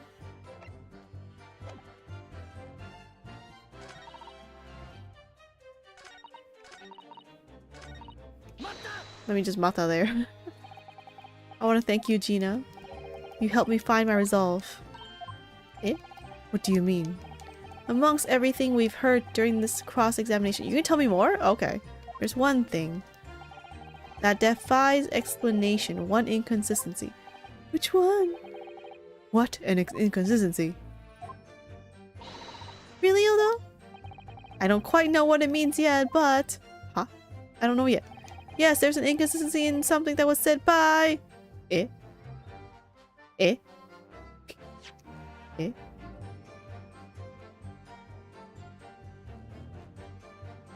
Kazuma? Kazuma? He was making his way to the steamship docked. He could have been there already. Maybe Kazuma? Oh girl, I didn't know you were still here.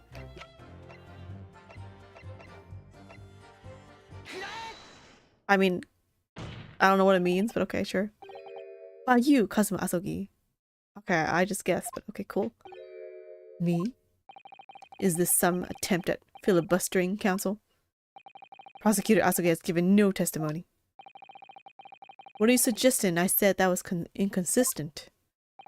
You let something slip that you shouldn't have, huh? Wait, what? When I present the relevant piece of evidence, I imagine you'll realize what you've done. I mean, I didn't know he was on the ship or not. He seems on the way, right? I was like, he could have been on the ship. He could have also been on the way. I don't know. Maybe that's what I mean? That's what he means? Very well then, counsel. Go ahead. What evidence reveals this alleged inconsistency in something that Professor Asogi has said? I guess this one? So, my initial impressions were correct. This is nonsense, darn it! You accuse your best friend and back it up with that? Clearly. The Ryunosuke Naruhodo I knew is dead. Struck down by my best friend.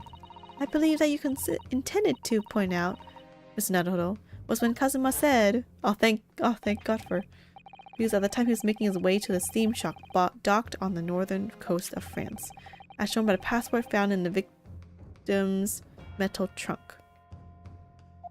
Is something wrong with it? Yes, that's exactly it. I take it from your expression that you're not going to let this go. Correct, my lord. I made a mistake, that's all. What are you suggesting? I said that it was not consistent. That was inconsistent. You let something slip that you shouldn't have. When I pressed, I imagine you'll know. Oh, we repeat the loop now. Let me save first. Save. Yes. Okay. How do we know he was actually on the way? Wait, it was recovered by Gina. Like, I assume he was on the way. It doesn't matter, whatever. But this trunk was in the room and his body, so someone had to move his body back. Which means he definitely had an accomplice. I don't know if that's what you want to say, but... How do you know the passport was in the trunk when our little detective had it? I thought everyone can see this... I thought we had this last trial and then we opened it and we're like, oh, here it is. I guess. This is a trunk that belonged to Inspector Gregson. A metal construction, is it? It's certainly very heavy. What's this? A bloodstain? And a relatively fresh one, too. What? You mean that ain't grease from all the boss's fish and chips? What kind of grease looks red, girl? It was totally, indefinitely red.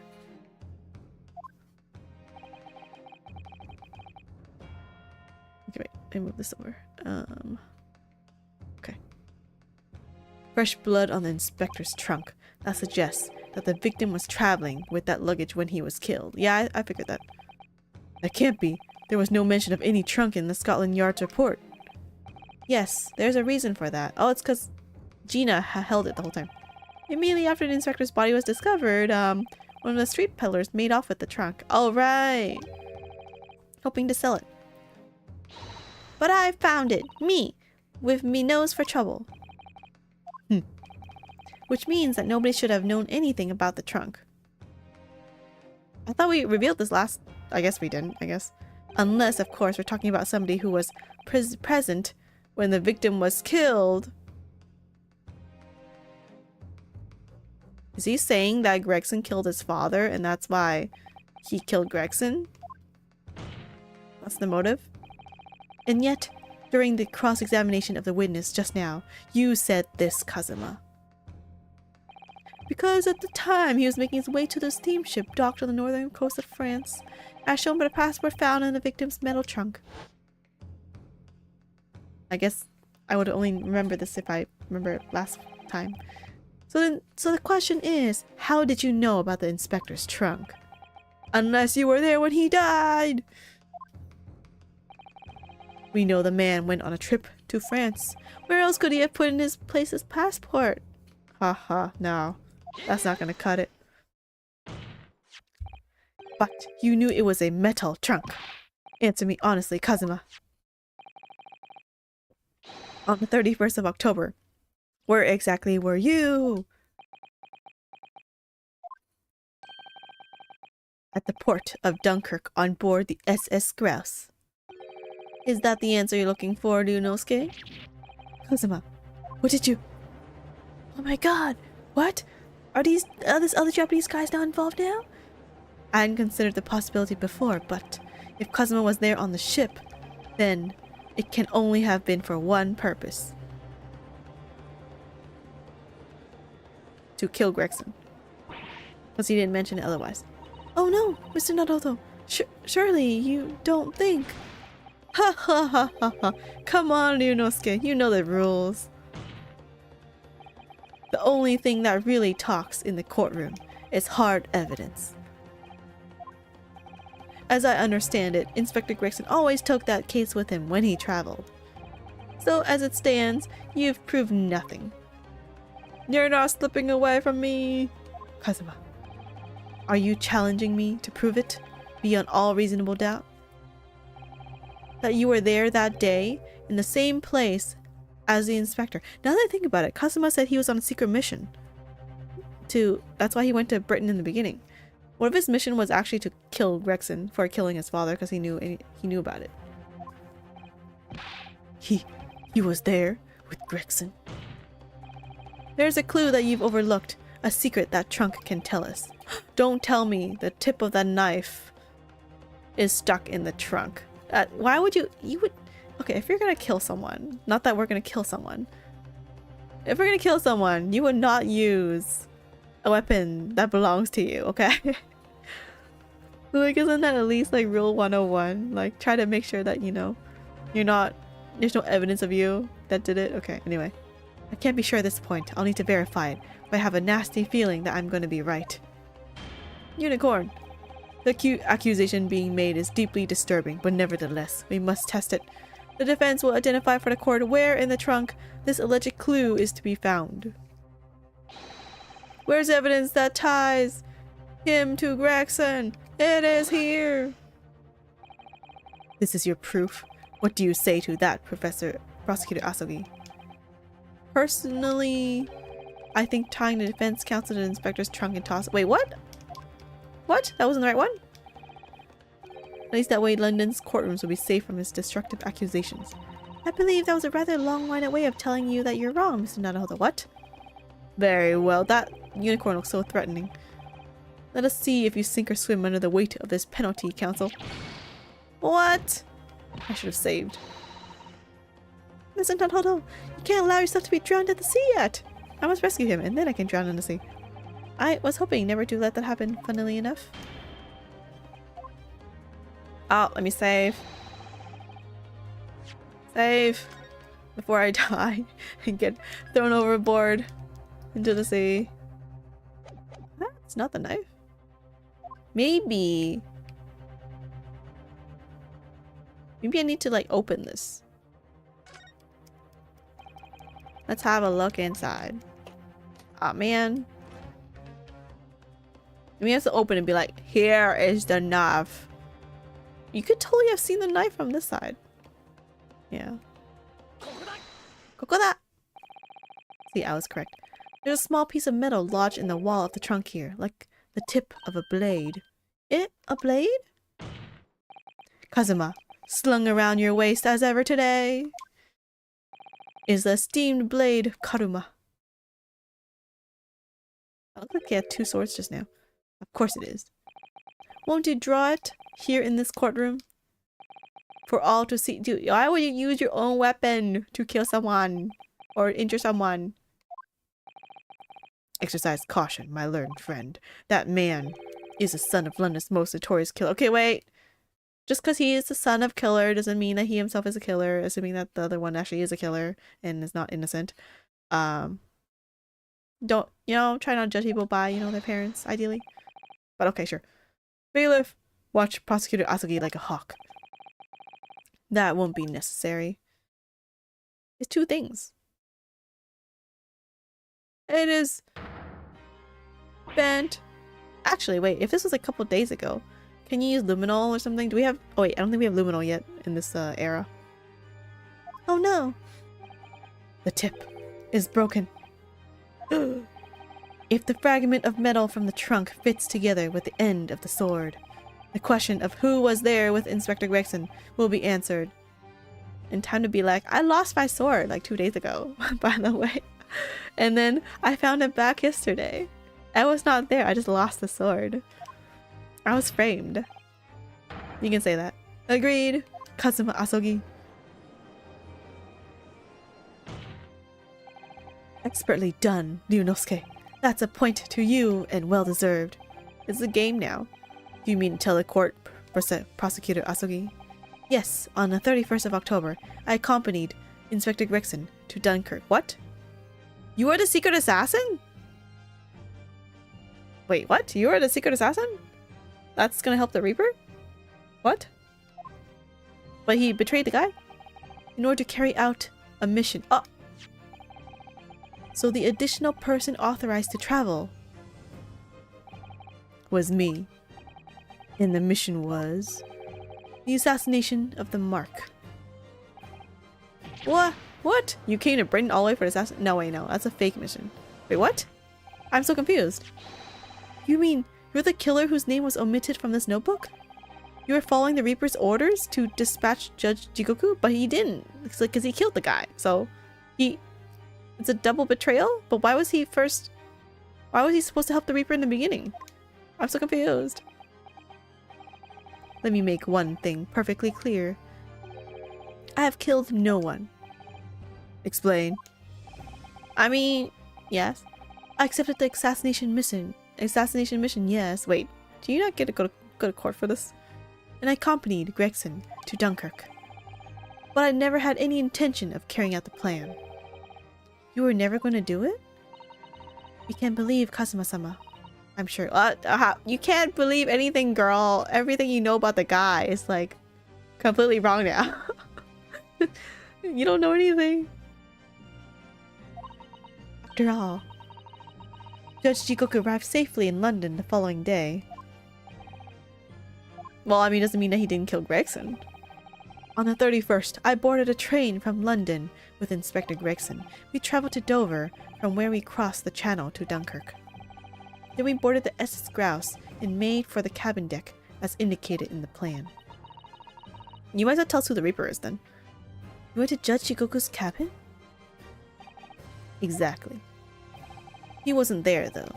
We decided to wait, but you've already told us you had no intention of going through with it anyway. I didn't come to Great Britain to take anyone's life. So I left Gregson and disembarked the ship. I spent that night at a boarding house in the town and returned to England the following morning. That's such a coincidence. You just suddenly decide to just stop doing your assassination mission that you accepted. I don't know about that. A boarding house in Dunkirk? My signature will be in the register book. It will be simple enough to verify. Then, what became of Jigoku? Gregson was no assassin, so the mark was spared. That's it? Wait, that's it? That's it? I'm sure it's easy enough to imagine what happened after that.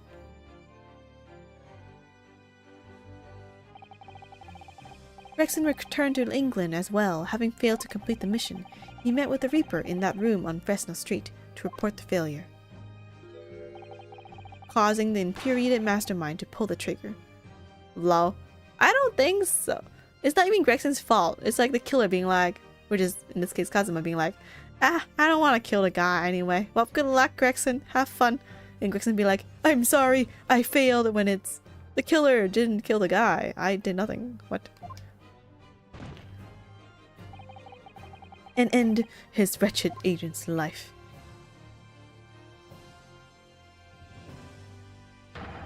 That's the real truth behind Inspector Gregson's murder. He had all the answers the whole time, though. But if you did nothing as you claim, how did the tip of your sword come to be lodged in the inspector's trunk?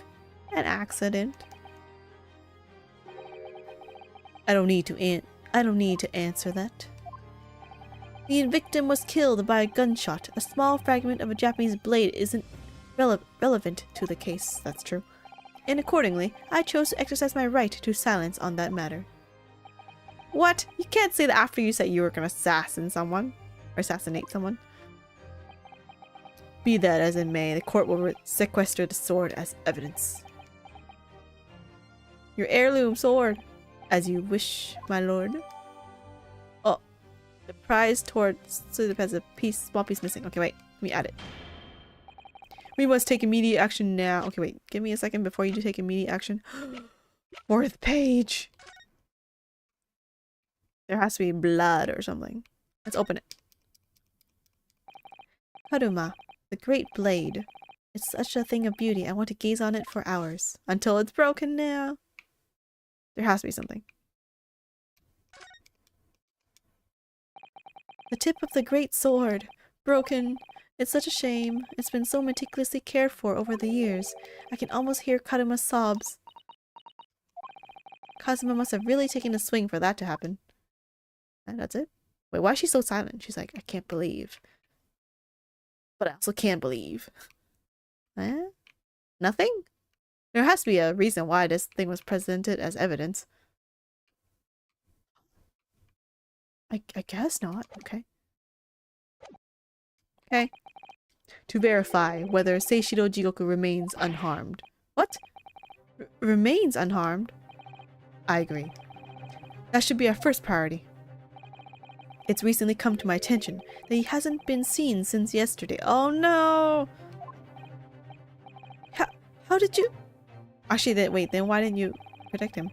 When a foreign dignitary invited to Great Britain goes missing for 24 hours, it's only natural that the question of his safety should arise. You don't mean to say that you think Judge may have been killed by the Reaper? The Reaper has more than one assassin at his disposal, and he has the power and influence to give orders from the inside of a prison cell. Isn't that right, Lord Van Zeeks? Dude, it's definitely not him.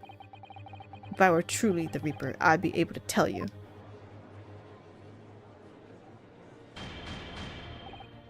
Dun dun dun, unicorn! Order! Order in court, order! We will take an emergency recess for 30 minutes. Now? We need to find the guy! What are you talking about? Guests of the symposium have been told to maintain regular contact with the organizer's office. If the man can't be located within half an hour, we will have to assume the worst. Oh no! Not Judge Jigoku! No one will want to kill a harmless Japanese man who only just arrived in the country. Except, that is, for the Reaper, wanting to finish off a mark that slipped through the net 10 years ago. I would have to agree. Mr. Naruhodo, for the defense's sake... my lord! I sincerely hope we are successful. If we are unable to confirm Mr. Jigoku's healthy existence in the next 30 minutes, you will face grave difficulties. Wait, I will face grave difficulties? Why? Wait, why? Court is adjourned for 30 minutes. Why me? 30 minutes is very little time to locate someone who is missing. Kazuma-sama, the Reaper's assassin. I feel as though I'm in a nightmare. I can hardly believe it either, but on the other hand, Kazuma isn't in the habit of making up stories. Well, I mean, he lied to us all those years, I guess, but... I have such a terrible sense of foreboding. If something awful has happened to Judge Jigoku, then I feel as though things will only spiral further and further out of control. I felt it from the moment I stepped into the courthouse this morning. That strange sensation that we were careering towards a foregone conclusion. Well, in the worst case, we might only have 30 minutes left. Unfortunately, though, I don't think there's anything we can do but wait now. We're out of options. Actually, there may be one last hand we can play. Or rather, one last ear. Of course! The little Mr. Holmes doll that Iris gave us! What about? Would that really help? Would that really help though? You just pull his ear, right? He's gonna say something. It's a voice recorder. Perhaps now is the time. What should I do? Pull his ears or not? Can I actually just not pull and then... and then it'd be like, I'm gonna pull anyway? It's not the time. Oops. Oh, I clicked pull, whatever. Well, here goes then. I'm gonna do it. Good luck, Mr. Naruhodo. No looking back. Heave! Ow. That scream. Sound like Mr. Holmes. Mr. Holmes, where are you? Here, my dear fellow, here! It's the felt doll talking! I knew it, but it can't be a voice recorder. Maybe it's a communication device. Pull the ears again, Mr. Naruhodo. As hard as you can! It's gonna rip it, though. Alright then, I'll put all my strength into it. Heave! Ow! Please, my dear fellows, you don't need to pull my ear off. It's a communication device. I guess it makes a sound. Mr. Holmes, where are you?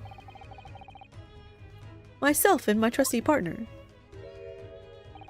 are presently in the first-class cabin area of the SS Grouse. Why? The SS Grouse? He left over last night after the final pieces of cargo were loaded. We are currently docked at Dunkirk, but due to be underway again in half an hour. Oh, that's the doll thing that I've seen elsewhere too. Isn't that on my shoulder? You've taken the ship to France? Please, even with my athletic prowess, I would struggle to jump the Straits of Dover. After we left Baker Street last night, we hurried by cab to the station and by train to the port, in order to board this vessel in time. So you mean you already worked it out? The steamship was where everything really took place? Oh, we have a investigation part now. Mr. Naruhodo, pray, what is my name? Sherlock Holmes, world-famous great detective! Recited to perfection, well done. You're a genius, Mr. Holmes, that's the only word for it. Ow, ow, ow! Why is it pulling him? Mr. Sato, gently with this genius's ear, please. Oh my, I'm ever so sorry. If I may, Holmes. It just jumps into the ear, onto the ear. Ah, there you are, Mikotoba. You remember that it was in fact I who made the connection to the SS Grouse. At Scotland Yard yesterday when we examined that notebook and I recalled my steamship ticket. Ha ha ha ha, but of course it was, my dear fellow. And not once did I controvert that fact, I merely had our court-bound companions utter my name. Yes, you did, didn't you? We've just entered a recess. Trial resumes in 30 minutes from now. And if we're unable to present any new leads, then I'm afraid to say... Do not fret, please. It's for precisely that purpose that my partner and I have made this journey. I have no doubt we shall have welcome news for you within the half hour.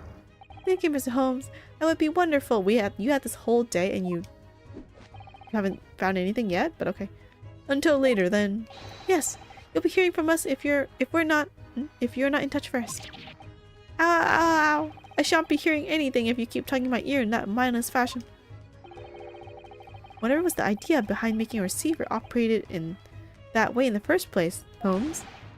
Why the deuce should I know? It's Iris' invention, not mine. That's weird. That pulls. Where'd it go? Well, as I may not, I know how much you enjoy being the hero of the hour, Holmes. We have but half that now before the grouse puts to sea again.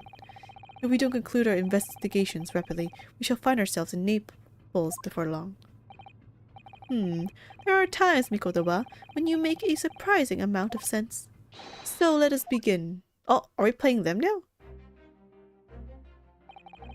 First class cabin number 2. Yes, this is the one. but I don't believe an investigation of the cabin is going to be plain sailing. That crewman standing in front of the door is an angry-looking fellow. What is that mouse trap on the floor? Why are you loitering here? Who are you? My dear fellow, do you not recognize a world-famous great detective when you see one? The question really ought to be, who are you? Do you not recognize world-traveling great sailor? You get strong enough when you see? Is that chicken? Hey, it says Holmes on his arm. What? Great detective? I don't think so. Are you my fan? Did you see that? Do you see that, Mikotoba? It would appear that this man is a devoted follower of mine. Goodness me, is that a tattoo? That says Holmes? It looks like it's drawn by pen and not a tattoo, but okay. I must say, while such adoration is flattering naturally, it does leave me a little cold. What are you talking about? Leave now! This chicken. How distressing. My loyal devotee knows me only by name and not by appearance. And yet, I already know a great deal about you, sir. You have a brother, I believe? Like yourself, he's a shipman. Currently traveling the world abroad, a Russian steamship, in fact. How could you know this?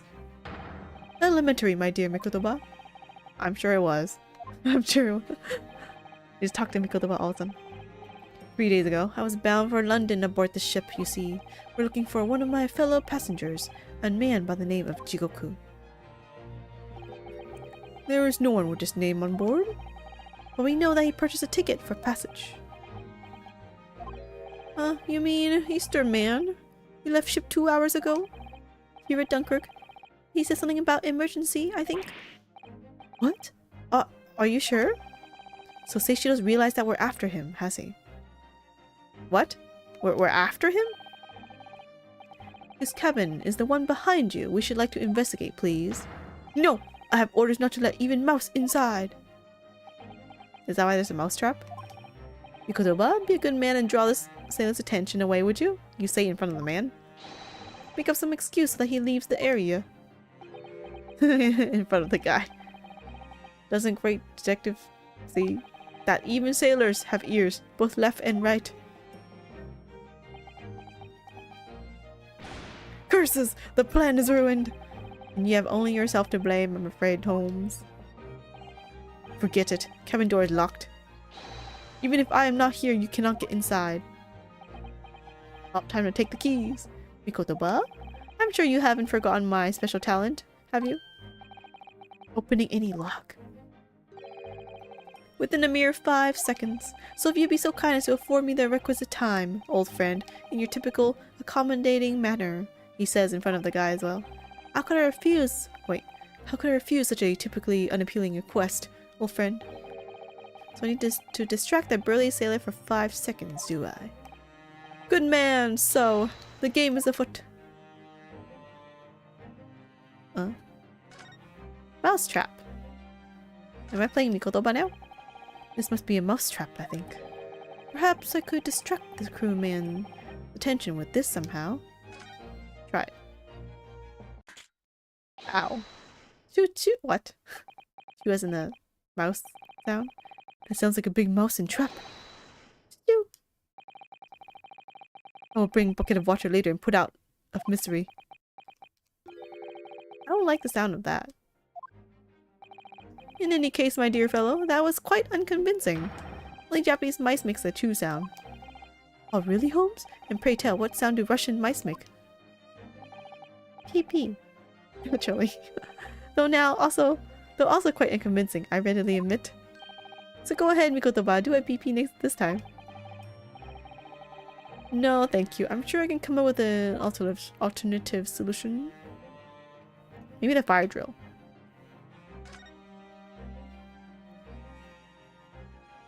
I think the fire drill.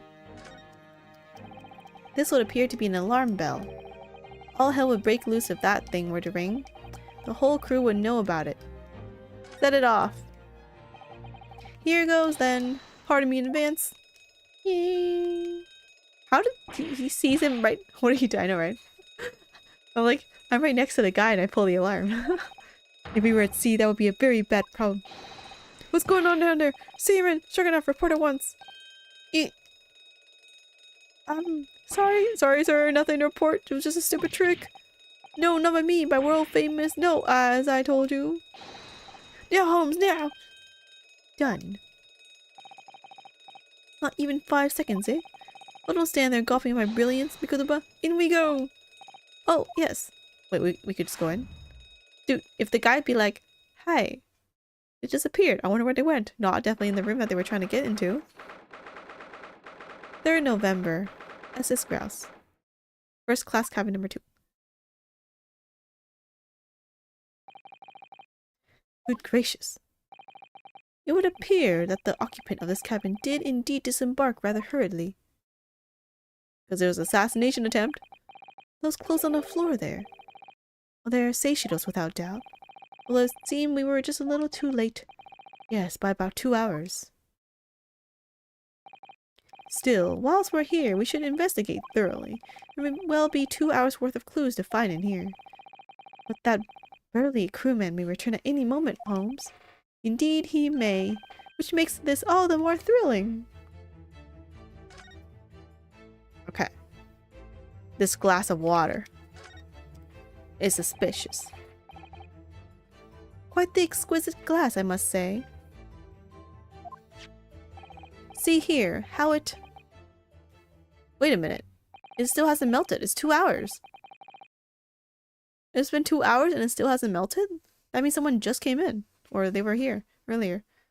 Is something wrong, Holmes? You suddenly trailed off. Ice. Mikotoba ice. What opulence the first class passengers enjoy. Chilled drinks. Pardon? Could it be that the steamship is equipped with an electrical refrigerated cold room, do you think?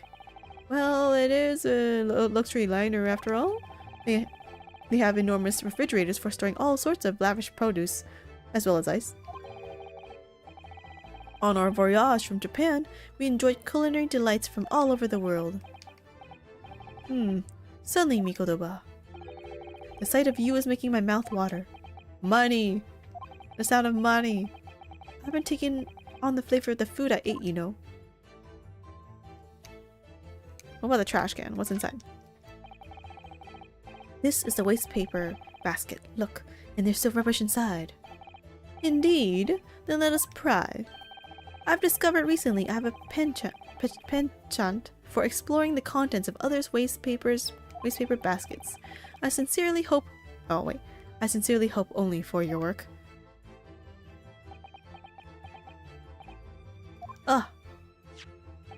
Here we have a notice issued to passengers from 3 days ago. 3 days ago? The night before we arrived in London then. When I was still aboard myself. Evacuation drill. 31st October. Following departure from the port of... I didn't finish reading! Ah yes, there was an evacuation drill, I remember now. For safety and security, all first-class passengers were constantly under the watchful eye of the crew. So it's a welcome relief to have some privacy for once. Okay, wait. Let me see. It got sent to my... Oh, I can't check my thing! Oh no, they don't let me check it. Wait, let me see. Oh, actually, wait, I do. No, they don't let me check it! Lame. I'll check it later. According to the report I was given, Naruhodo was concealing himself in Asoki's wardrobe here. Indeed he was, and it was of a similar size to this one. Ah, you must climb inside yourself, my dear fellow. What? Whatever for? It was the site of my first fateful meeting with Mr. Naruhodo. You can experience a moment for yourself now, complete with my dramatic rhetoric. Come along now, in you go. This will only take a moment. Really, Holmes, you surely can't tell me what you said. Surely you can't just tell me what you said. Well, I uttered some brilliant remark and opened the wardrobe to reveal the stowaway murderer. I think I'll just read about it in the Adventures of Sherlock Holmes. Nothing there. The clothes are suspicious. Why did he change clothes? That's a substantial heap of clothes on the floor. An overcoat, shirts, a dressing gown, momohiki work trousers, A tanzen robe, a haramaki waistband, clearly the clothing of a Japanese man. And clearly, Japanese men are unaccustomed to the culture of the wardrobe. It looks to me as if they've been thrown in a heap like that in something of a hurry. Indeed, you could help yourself to a Japanese man's shirt, perhaps? I'm sure you make mention of packing 2 of you. I'd very likely drown in one of Seishiro's shirts. No, I'll just buy any extras I need, I think. Are we talking about clothing? The chest is suspicious. That's a very sizable trunk indeed. Seishiro is partial to all things large. And a rather clumsy fellow if he failed to notice he'd left that behind. Perhaps he left it on purpose. It's lighter than you might think, but still a hindrance to a speedy escape. Oh, it's passcode. Pity. It's locked, so we can't look inside. Surely 5 seconds from now, the situation will be quite different, though? You can't unlock it? Sadly not. It has a 7-digit combination lock. And I'm not in a morose enough mood to work through all the combinations at present. Maybe we'll have it somewhere written. What about behind this? These are the rules of passage. Passengers must not keep weapons or other dangerous objects in their cabins. Pets are also strictly forbidden. Additionally, there are severe punishments for stowing away in wardrobes and or travel cases. Don't tell me someone was in that case. I feel the rules have increased since I last read them. Probably just my imagination. Cannot stow away in wardrobes. Or passenger cases. That's what happened with Ryunosuke. What about the fact that they're not straight on the wall? Doesn't that strike you? You may be right. Probably just your imagination though. A trifle. And you know what I always say, Mikotoba? There is nothing important about trifles. And it's probably just my imagination, but I think that might be slightly off. Eh? You don't look at it? Wait! That's where that wall rule thing was probably from. The wall is a slightly different color just here. Do you see? Indeed, what you have observed arises when a frame that has been hanging for some time is removed.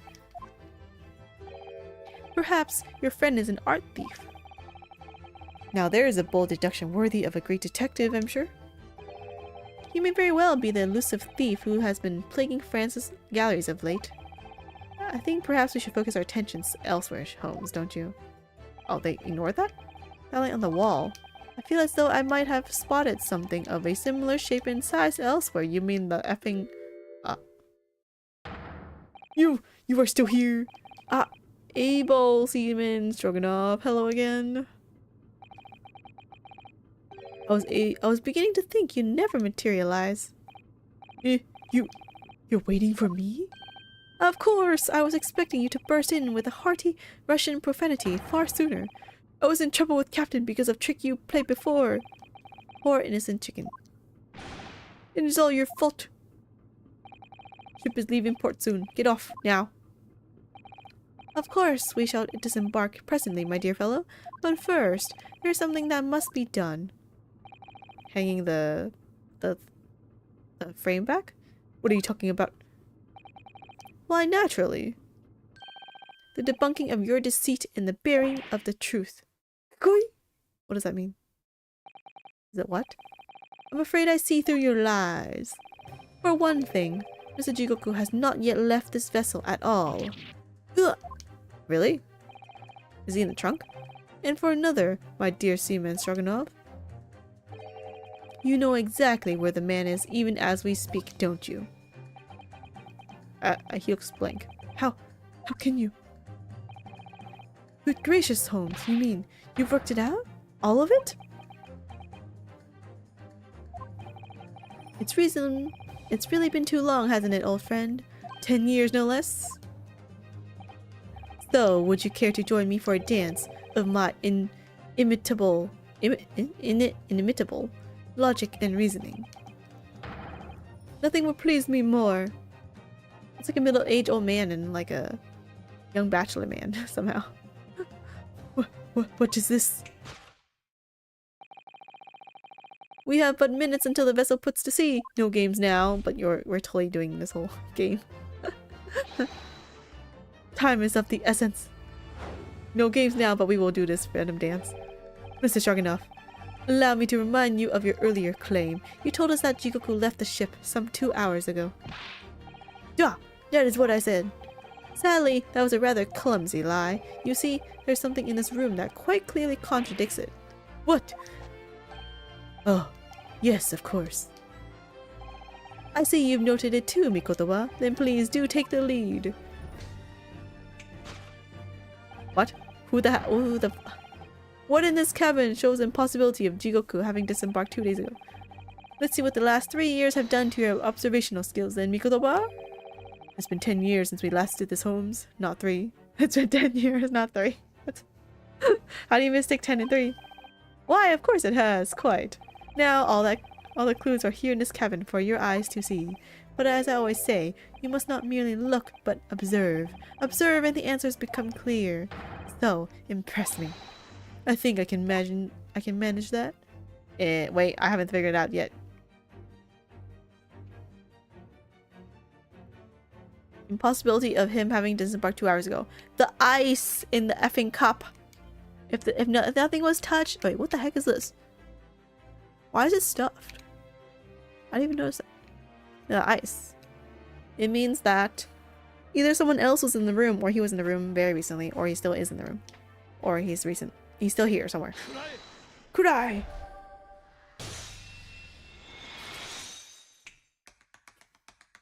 Oh my god, he actually dances.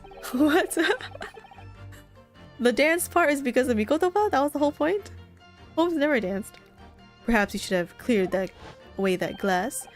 How curious that the glass shouldn't have melted, despite it being abandoned 2 hours ago. Oh, 2 hours ago, not 2 days ago. But still, yeah, 2 hours is like still very... Well, I should have melted by then. It would appear that the man was here in his very cabin until moments before our arrival, within this well-chilled glass in hand. What if he's in a wardrobe? We had never opened it. Get your mind off the refreshments, Holmes. One might even conclude that somebody informed him of our boarding. Wouldn't you agree, Mr. Shogunov?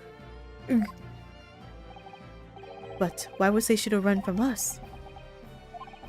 Before we consider that question, allow me to confirm one small matter. Maybe he doesn't know who the assassin is. Would I be correct in saying that these first-class cabins of the SS Grouse are the same ones in which you and Mr. Jigoku were accommodated on your voyage from Japan?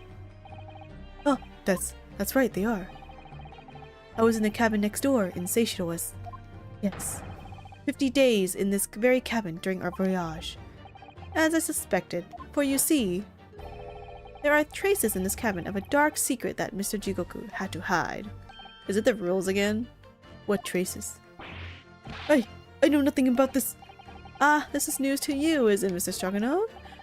Holmes, what exactly are you getting at? He also has a pet? As I said, there are traces in this cabin of some nefarious activity, something that appears out of place, which I'm quite sure won't have escaped your notice. The frame being out of place? Something out of place. That's the key to this, Mikotoba. The remnants of the dark deed that took place in here are being I couldn't finish. I must say, I didn't foresee ever doing this dance of deduction with you again, Mikotoba. No, quite. But life is full of unexpected twists and turns, as we well know. Now then, let's see if I can't uncover the truth here. Yes, you have the floor, my dear fellow. The mark on the wall. Kurai! Oh. No! I have a life to Mikotoba. No games now, were my words, were they not? Come, Holmes. Where's the fun in life without a little fooling around, Quite right you are. That was a close shave. I better rethink that before I'm the fool here. Wait. You must tilt your head to one side and listen carefully to the faint cries of the scene. Are you talking about the speaker tube? Good evidence calling out for you to find it. Here I am, it cries. Well, your methods were very never conventional, but you know, I've always been willing to give them a try. Okay, wait. Dear God, Mikotoba, open your eyes! It was a metaphorical listening that I was suggesting. Open your eyes, Mikotoba. Wait, where's the save button? No, they don't have a save button. Ah, beat up me. What's this though? Can I click on it? I don't know what they mean by dark deed. The masked by something quite I guess I want to click on it, but whatever. Oh no! What if I die? I can't save. Oh, there's a save button. Oh, thank God. Okay.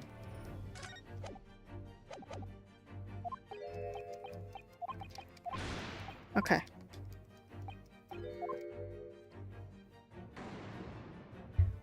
Dark deed took place in here. What do you mean by dark deed? Skip.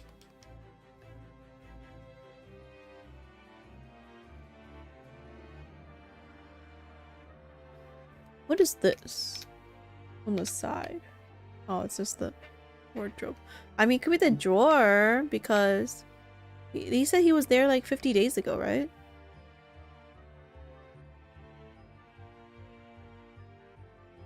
Or being masked by something quite incongruous. What's rather awkwardly hiding the traces of a crime? Not this one? Not this one? Oh, it is that one. Weird tap dancing. It's the rules of passage in this frame here. They're obviously out of place. The way they're hanging crooked on the wall, as if they were put there in a hurry. Yes, as I'm sure you've already concluded. That frame was originally over here. The shape and size are a perfect match. I clicked that, so I clicked that part first. Yeah, you're right. When did the frame move? Hardly the most observant of crewmen, are you, Mr. Stroganoff? Such an insult. I would think your captain is quite justified in having his reservations about your reliability. Eh, you don't need to insult the guy. Oh dear, that really seemed to touch a nerve. So, Mikotoba, why don't you lift that frame off the wall? Is it a hole? Ah, it's the gunshot where Gregson was killed! Because it went through his body! That looks like a bullet hole. What? Who has been shooting walls? I see the projectile has been removed. Clearly the careful occupant of this room has already disposed of it. So Judge Jigoku was the one who killed Gregson then? Because he know, like, either self-defense or whatever the heck? Did he have the gun though? Whose gun was that? Now then, Mr. Stroganoff? Yeah. I have the distinct impression that you're attempting to shield said occupant. I don't know what you were talking about. Why would I protect Eastern stranger? Ah, so we're talking about the same man, I see. Good. Oh! I'm sure we can get to the bottom of this in no time, aren't you? Because there's some very noteworthy evidence that explains the reason why you're lying for the man. Really? Yes, you've been told to keep up this pretense, as clearly shown by... Not the Holmes written on his arm? I really don't know how to approach this one, Holmes. Ah, my dear Mikotoba, simply keep first principles in mind. Study your subject from every angle, and I'm quite sure that you'll see it. In fact, I'll put a wager on it. Some to glare at the fellow from all sides? Well, I can certainly do that. It's like a younger man telling an older man to be like, you need more experience. Oh, sorry. Bribe! The answer was a bribe.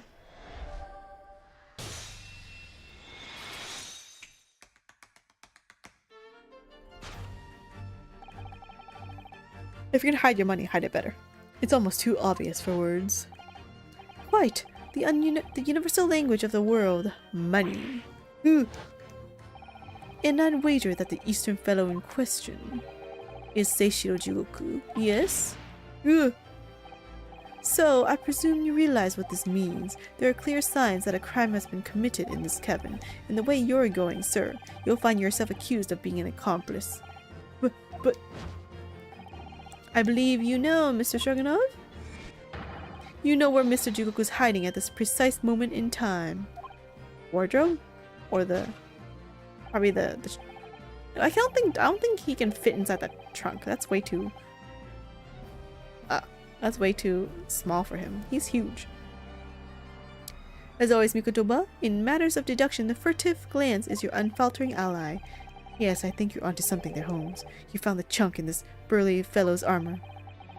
We need only follow the man's gaze to know where our prey is hiding. The slightest flicker of the pupils, a minutely delayed blink. Nothing escapes my attention, even that which is barely perceptible. You could hardly call this barely perceptible, Holmes. That man's turned his entire head. Turned his entire head. It's not exactly what you describe as a furtive glance, is it? It's almost too obvious. We shall let your tapping toes aside, my dear fellow. He's staring. He's staring at it. Oh, I wonder where it could be. Maybe it's over here by the cabin door.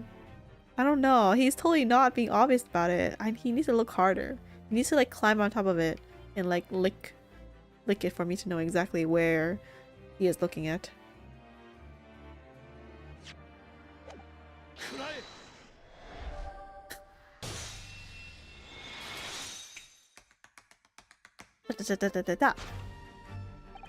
You turned immediately to look at this large trunk, didn't you?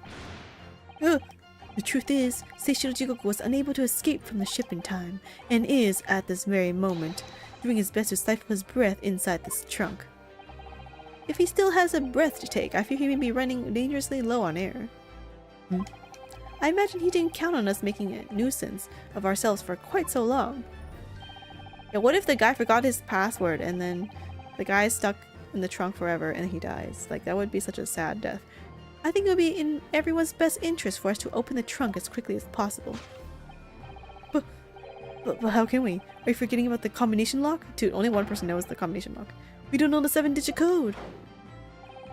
The combination lock can't be opened from inside the trunk. Therefore, there must have been an arrangement for somebody to open it after our departure. Of course. Of course, dude. Anyone would have known. In short, before Jigoku hid himself inside that trunk, he must have told someone the 7-digit number for the lock. I hope he remembered it. I guess he could just tell the guy. As I'm sure you can confirm, Mr. Stroganoff. No, I know nothing about combination code. Oh, don't tell me Holmes. Don't tell me. Wait, 1, 2, 3, 4, 5, 6. His name is 7 letters. His name is 7 letters. Don't move a muscle, my good seaman. That's why he doesn't know Holmes. Now, Mikotoba, would you do the honors and open the trunk? How on earth do you expect me? It's a 7-digit number, remember. Quickly now, we have little time. Wait, is it a number? Is it backwards? Did he write on it backwards? 5? I don't know, I need to look at it upside down. I've returned and now you're on a big screen. We're gonna do this. Oh wait, let me look at the scene. Is this backwards? The Holmes? Wait. This is a 5. What is this backwards? This is an 8 though. I was like, maybe this is like backwards. This is a 4. This is 0. This is 1. This is a 5. This can be a 3. What is? Oh, this is a 2. Dude, Holmes' name can be written as numbers. Yeah, he has to write it backwards because otherwise there's no way he would remember the code, right? Wait, 5, 2, 3, 1, 0. 5. Oh, there's only 5 digits anyway. 5, 2, 3, 1, 0. SHLOMES. Another 3? Was it another 3? Oh wait. 4, 5.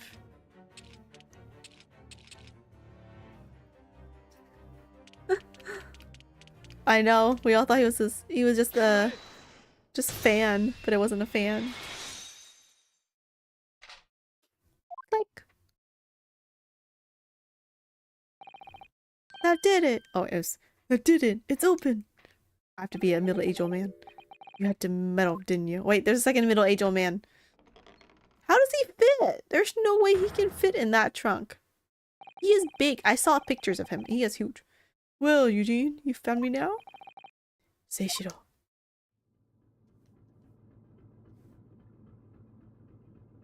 He was being assassinated. I was really hoping beyond doubt not to find you here, you know. But you're not entirely unsurprised, I take it? No, quite. I just wish it were some other way. Well, are you ever going to introduce me? Ah, your reputation precedes you, Mr. Holmes. I've read stories of many of your exploits. Excuse me, excuse my manners, Holmes. This is Mr. Jigoku, my old friend and traveling companion. The devil is in the details, Mikotoba. I believe you meant to say your old friend and traveling companion. Wait, what? What did I say earlier? This is my old friend and traveling companion. Your old friend and traveling... What? What? Who made the cowardly decision to flee the country without a word to anyone when things turned sour. Oh, that part. I see my reputation precedes me as well. What an honor. Well, Seishiro, are you going to explain all this? You know it all by now, I imagine. What you didn't know, of course, is that 3 days ago, on the night before our arrival in Britain, an attempt was made on my life here on this very ship. By the Reaper of the Bailey. Yes, I've since heard. Because you were once prosecuted by that Reaper, weren't you? 10 years ago now, mind you. And I had no idea at the time what a dangerous individual he was. Anyway, when we arrived in London to find the symposium was postponed until goodness knows when, it became all too apparent to me that I might very well be targeted again. So you decided to flee the capital without saying a word to me about it? My friend! I'm afraid so, yes. Of course I realize now that I really ought to have confided in you. You better have, old friend! It's someone surprising, I must say. Oh, who's talking? Oh. What is? Well, first-class cabins aboard luxury steamships are in very short supply. It's more than a little hard to believe that this one just happened to be available. So says the protagonist of some colorful short stories. Well, I don't care for your opinion. The cabin did just happen to be available, so I purchased a ticket, and here I am. I've just seen for myself the obvious remnants of that incident in this cabin, so you've already purchased your return ticket before we even docked in Dover, had you? To prevent anyone else taking this cabin and seeing the evidence, is that it? Oh, that gunshot? Eugene, I have nothing to say to you. What? You said you would tell me everything! You said I should have confided in you. What did that mean, like, 30 seconds ago? Well, in a mere 5 minutes, this ship will set off its onward voyage and not make port again until Italy. I'm afraid we must insist that you disembark with us at once. You have no jurisdiction over my movements. We have this, Seishiro. Take it. Oh, is it a report? What is it? It is a subpoena from the Old Bailey. You're a man of the law. You know what the ramifications of ignoring a document like this from the British courts would be. Yes, going to court. You came prepared then, Eugene. Come on, let's go. What is going on? What is everyone hiding? I swear. Y'all need to come clean already. One moment. What is it, Holmes? Inside Mr. Jigoku's trunk. I found this rather fascinating trinket. What is that? Is it the handle of his sword? Of Kazuma's sword or something? What is that? Seishiro? I can't help you, I'm afraid. Some small component from something. But what? I have no idea. By the look on his face, I think he genuinely doesn't know. It's obviously important evidence. Well, let us pocket it as a small souvenir of our brief sojourn in France. Hey, we just took it. Well, young Naruhodo, I think we've done as much as we can, I'm afraid. The rest will be on the shoulders of you and your assistant. He doesn't even say his daughter. He's like, you and my daughter. He's like, no, you and your assistant. 3rd November, 12:10 p.m. The Old Bailey courtroom.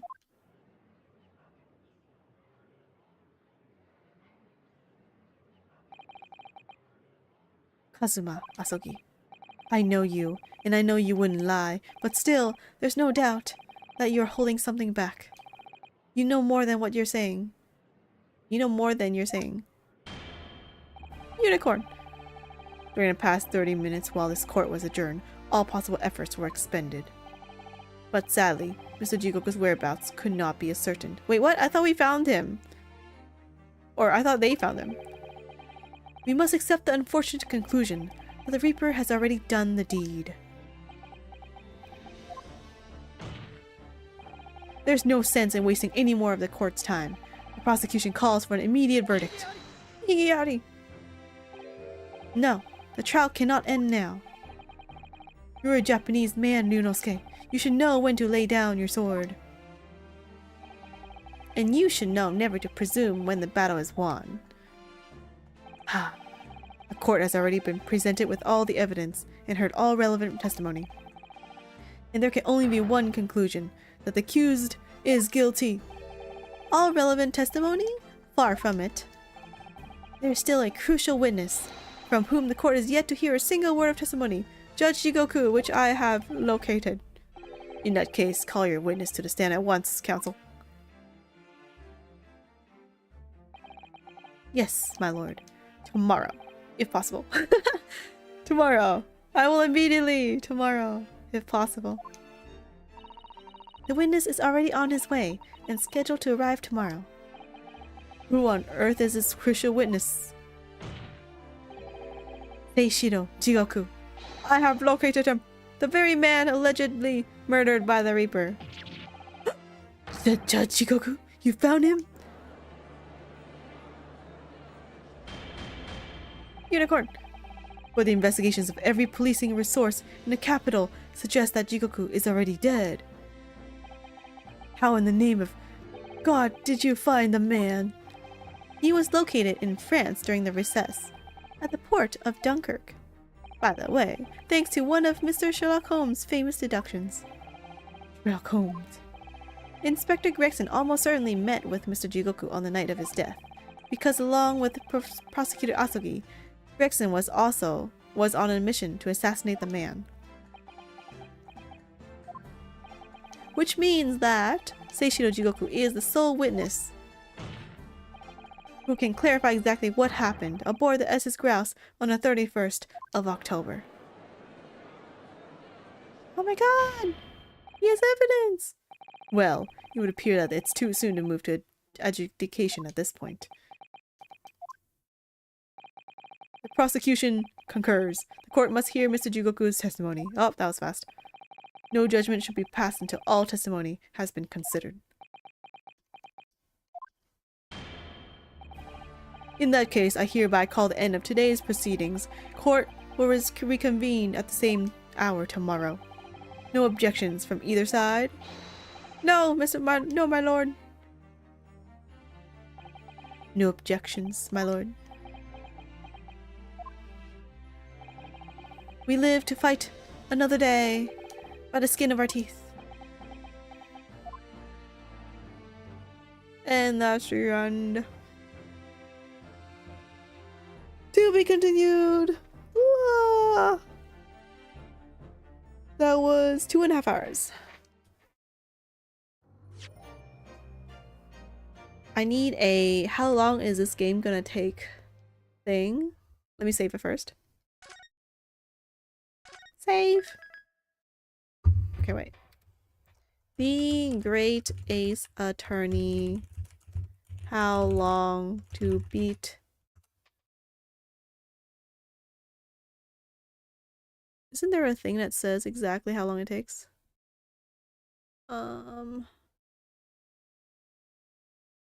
they should say by. They should have it by like average of 66 hours for the main story. I want it by everything. Investigation. Wait. Resolve of Ryunosuke investigation part 1.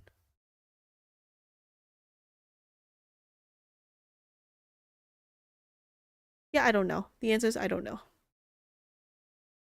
Oh, okay. Well, that was a good 2.5 hours, I guess.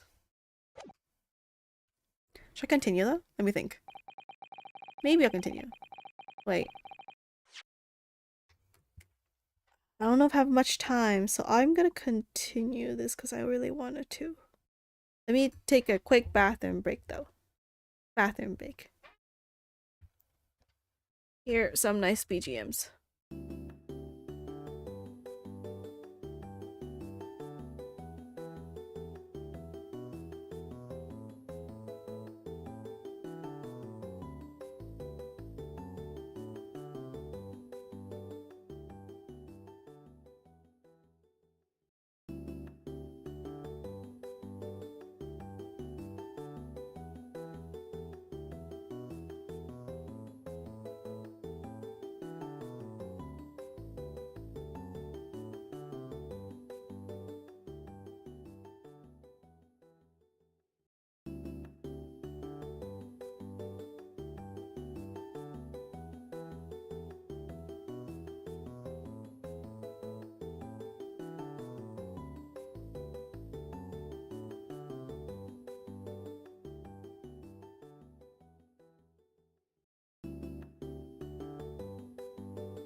I'm back, but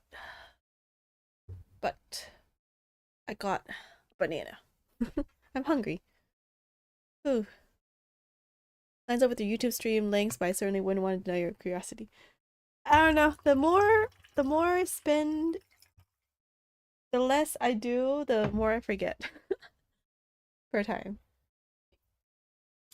Get comfortable. Lights. Open the curtains for more lighting. I'm gonna forget stuff by next week. So the longer the stream, the more I remember. Oh. Investigation, right? Also, I'm hungry. I have a banana.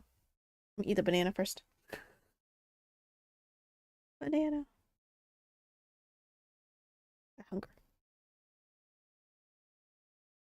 Okay.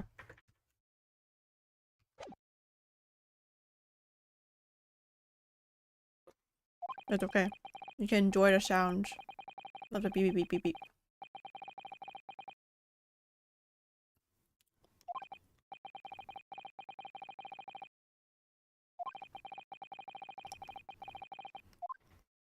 You were trying to Baker Street. It's Thanksgiving! But it's not. Actually, it's close to Thanksgiving. But they wouldn't have that for Britain, right? Hmm.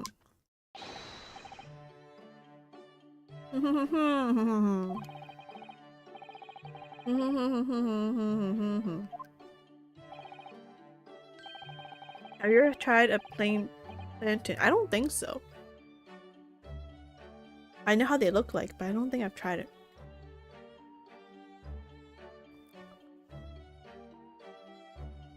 Now I want to finish this banana first. But turkey was nice. Let's enjoy the BGM for like another minute. I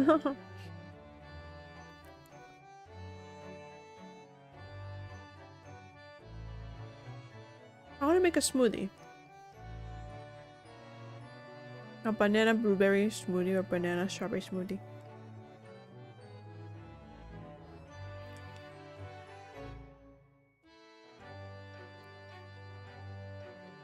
Okay.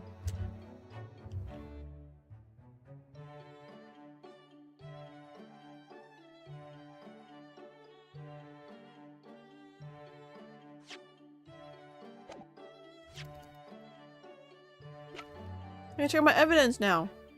My evidence. I look into his eyes. What is the button?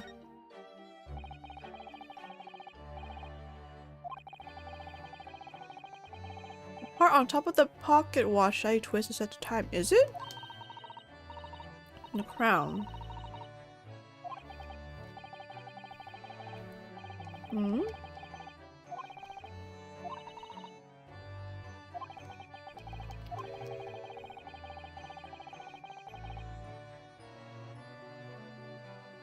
Okay. Can I attach this to the pocket watch? Maybe not yet. If this part is with the pocket watch, you think I can just attach it? What do you think? I feel sure I know exactly what will fit here. Huh. What a coincidence, me too. Really, I was thinking just precisely the same thing. We are a match. You wanna go out with me, Susato? We're about to see that little round component is actually part of Inspector Gregson's broken pocket watch. Really? I was just thinking precisely that too! Oh. Moment of truth. A perfect fit! I knew it! Now what? Alright, perhaps you knew it. I'll make a note of this new information at once. Which means that Gregson was definitely on board of the SS Grouse, or at the very least that Gregson met up with Jigoku, and assuming Jigoku was not outside of the SS Grouse, then that means therefore that Gregson was on the ship. Okay. Okay.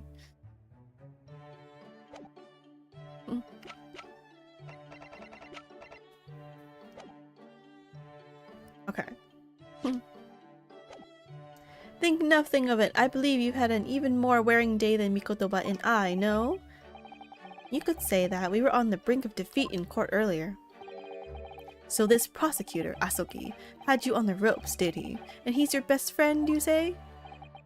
Well, he's not really the man I knew in Japan anymore. Kazuma's changed. He's always been like that. He was a step spy. Sorry, time to start writing this is not the Naruhodo fanfic, though I'm sure it's probably exists in many forms. Probably.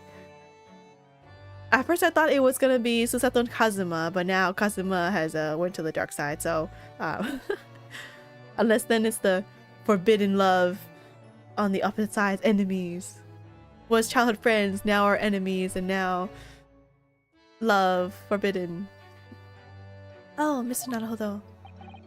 I mean, it's incredible to think that he'd even entertain the idea of acting as the Reaper's assassin. Yeah, what the heck was going on with Kazuma? How is he involved? Well, nevertheless, you must introduce me. After all, I've only ever met the young man as a corpse. Dude, okay, this is also my other question.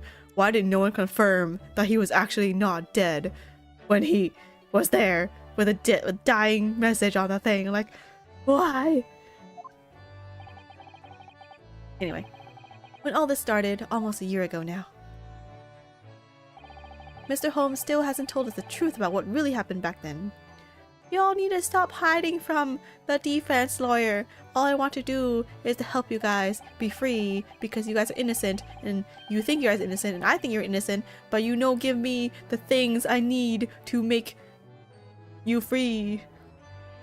Childhood friends turn enemies, turn lovers. The bonds of their emotions will be unbreakable.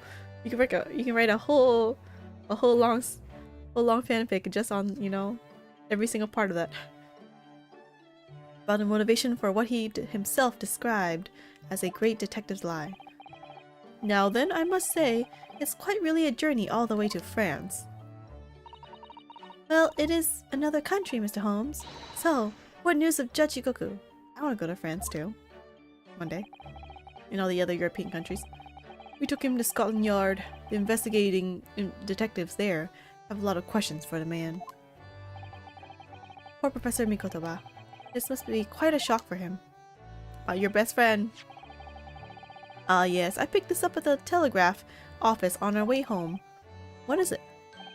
Surely you haven't forgotten already. I put it upon you for the matter only yesterday. Yesterday was like months ago, half a year ago for me. You put upon me, Holmes. I had to fill out your telegram to Japan and foot the bill as well.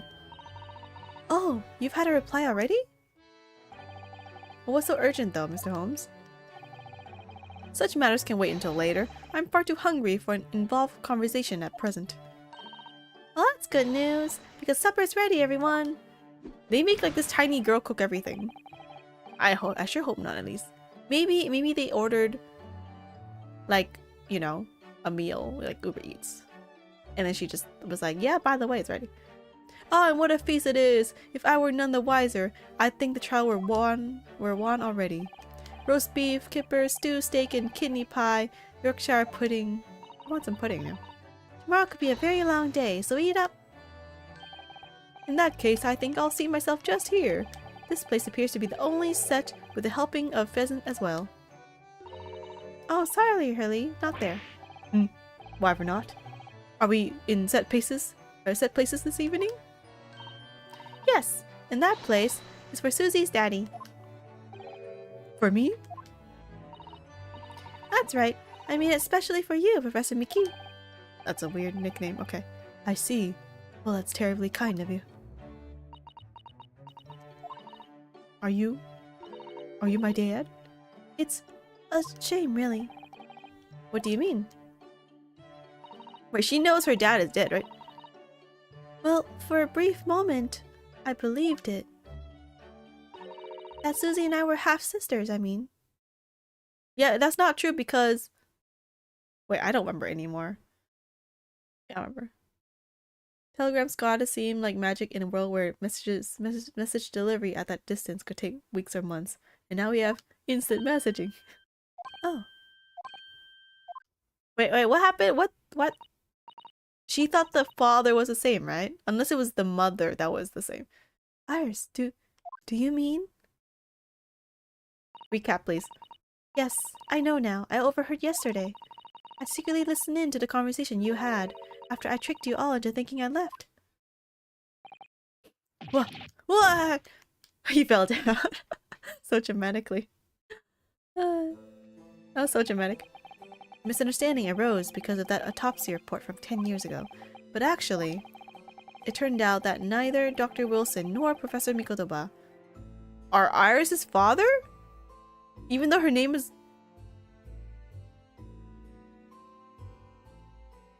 Oh wait, that's true.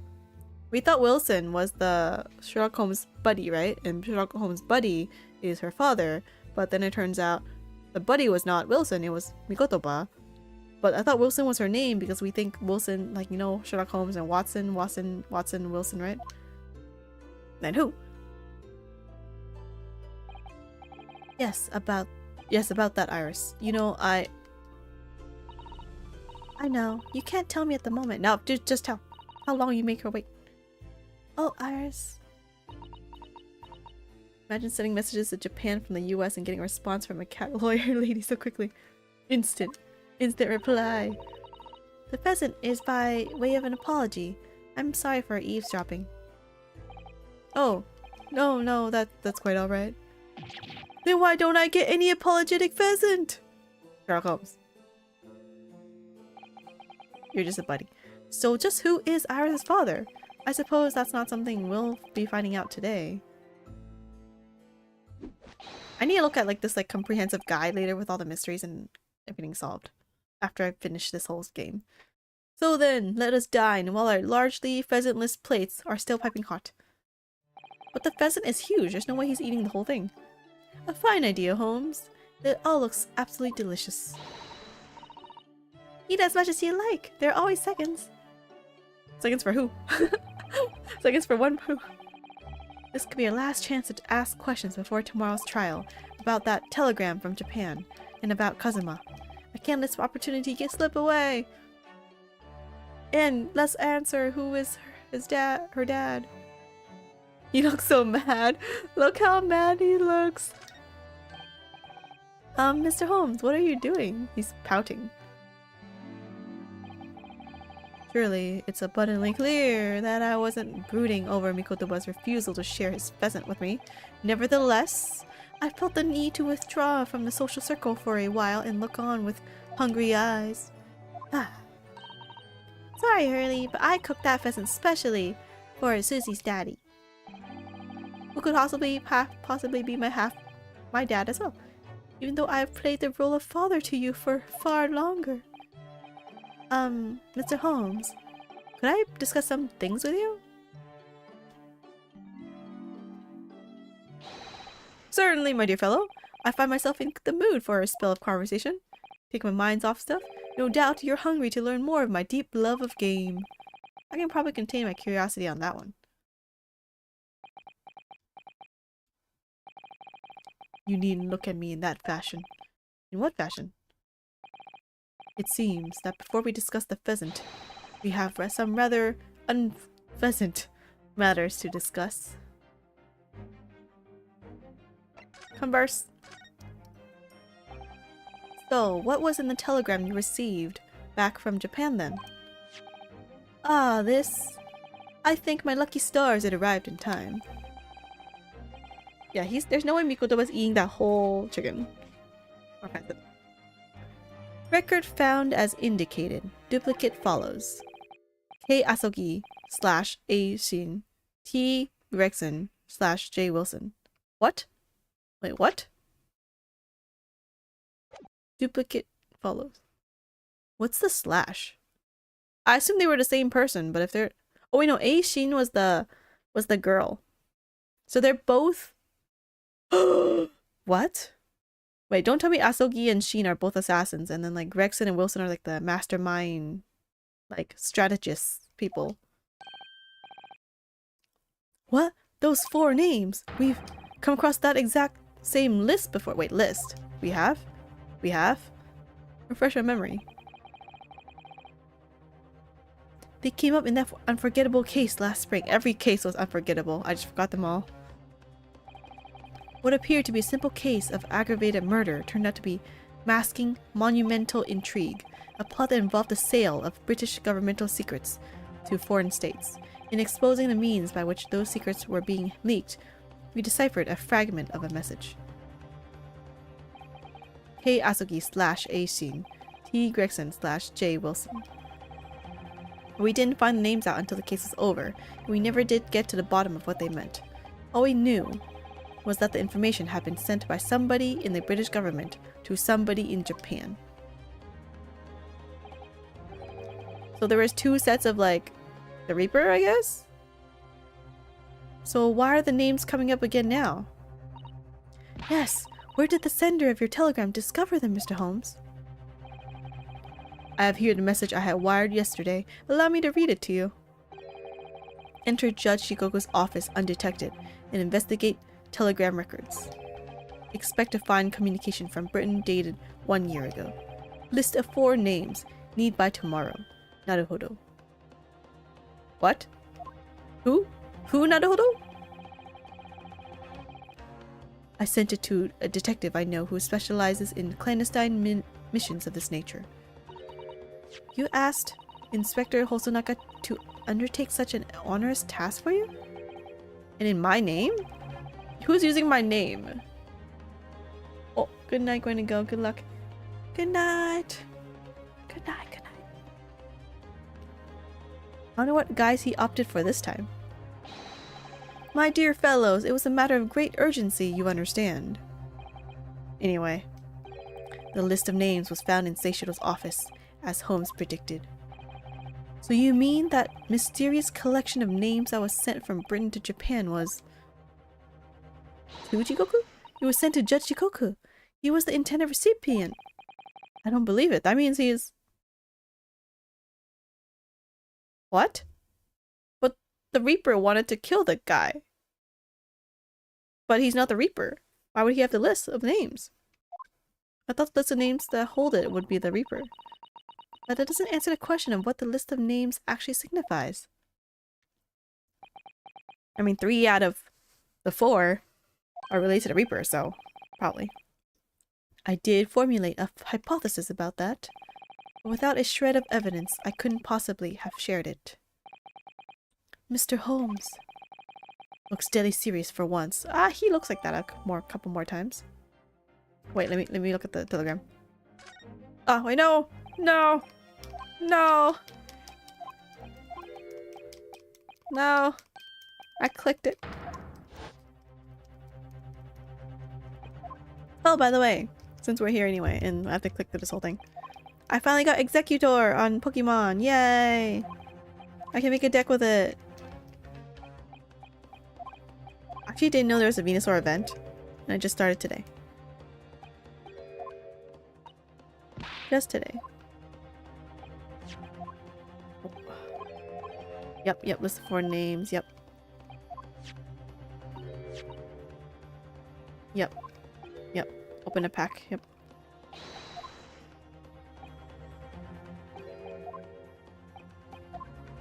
Yep, okay.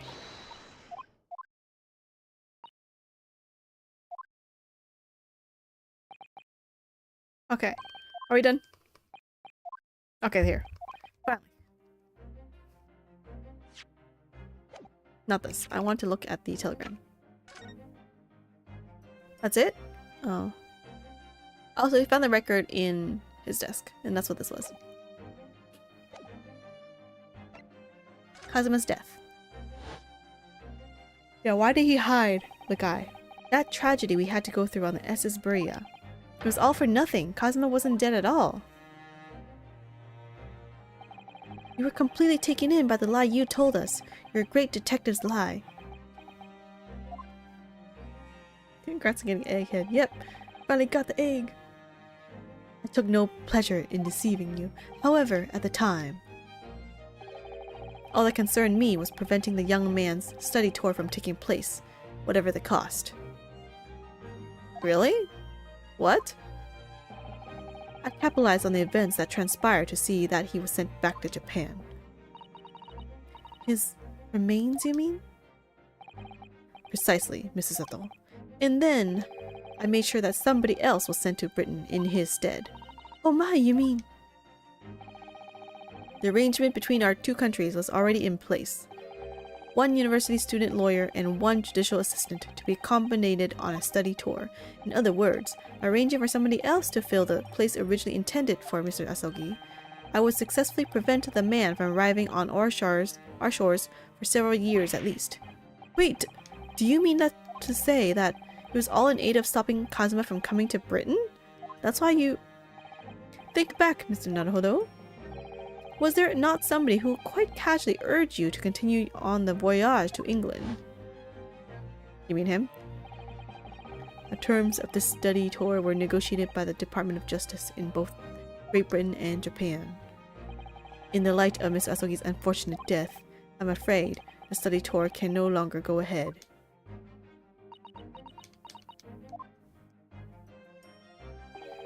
My dear fellows, the majority of problems have an extremely simple solution, you know? That's okay.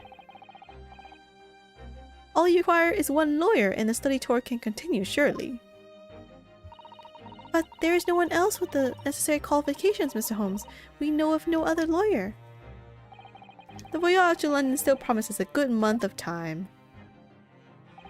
Ample opportunity, I would say, to find yourselves another suitable lawyer.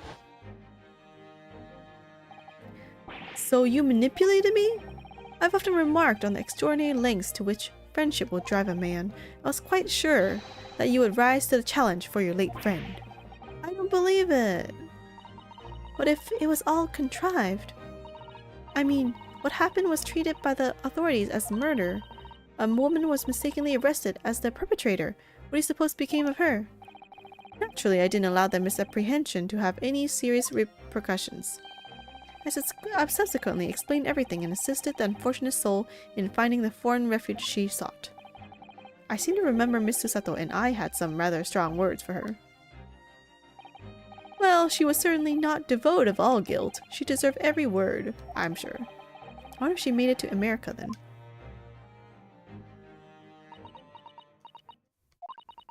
I'm afraid I simply cannot comprehend it. Why would you go to such lengths, Mr. Holmes? Why were you so determined to stop Kazuma-sama from reaching Britain? Because he was the assassin. I thought you already know that. Or one of the assassins. The truth is, 12 months ago, there was already a very tangible omen of the impending tragedy, you see? Oh. An omen that, at this very moment in time, is close at hand. An omen of all these tragic events that already existed a year ago is close at hand? We need to find out exactly what Mr. Holmes knows. What? Wait, I thought you can tell us about it. Eh? Eh? Can I present this? There was no room of doubt. No room for doubt with your instructions in this telegram, Mr. Holmes. You were very clear that it was Judge Shikoku's office that should be searched. So, you obviously knew that's where the list of names would be found. How? Kei Asogi, A. Shin, T. Gregson, G. Wilson. But we only learnt of those 4 names just over 6 months ago now, and only because they appeared as part of the top secret government communications that were leaked. That's true, yes. But at the time, you were unaware of the background.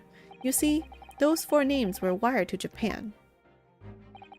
Around 6 months before that, approximately this time last year in fact, when you were both still in Japan.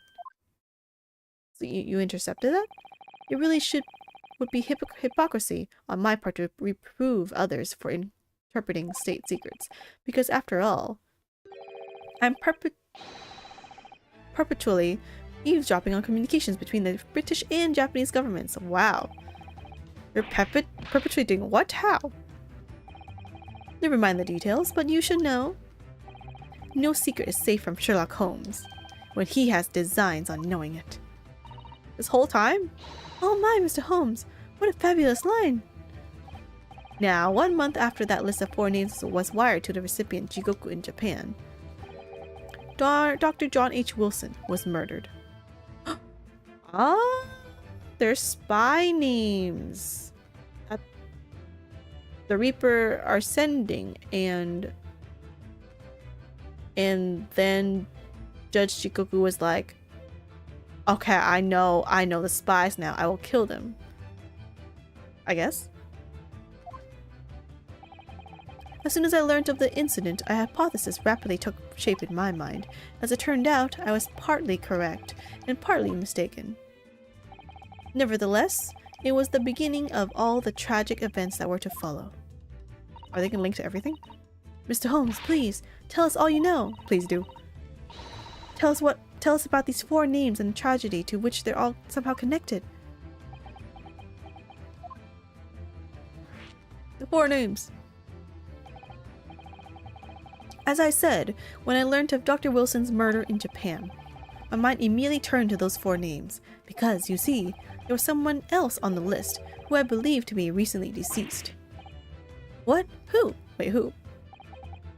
A. Shin, as it was transcribed in Japanese script, in actual fact, Miss Assassin. That was a familiar name to me. She was a professional killer, well known among London's unsavory classes. Oh, I see. But she had completely vanished from existence several months before Wilson's murder. No, but it was the Swan Lady.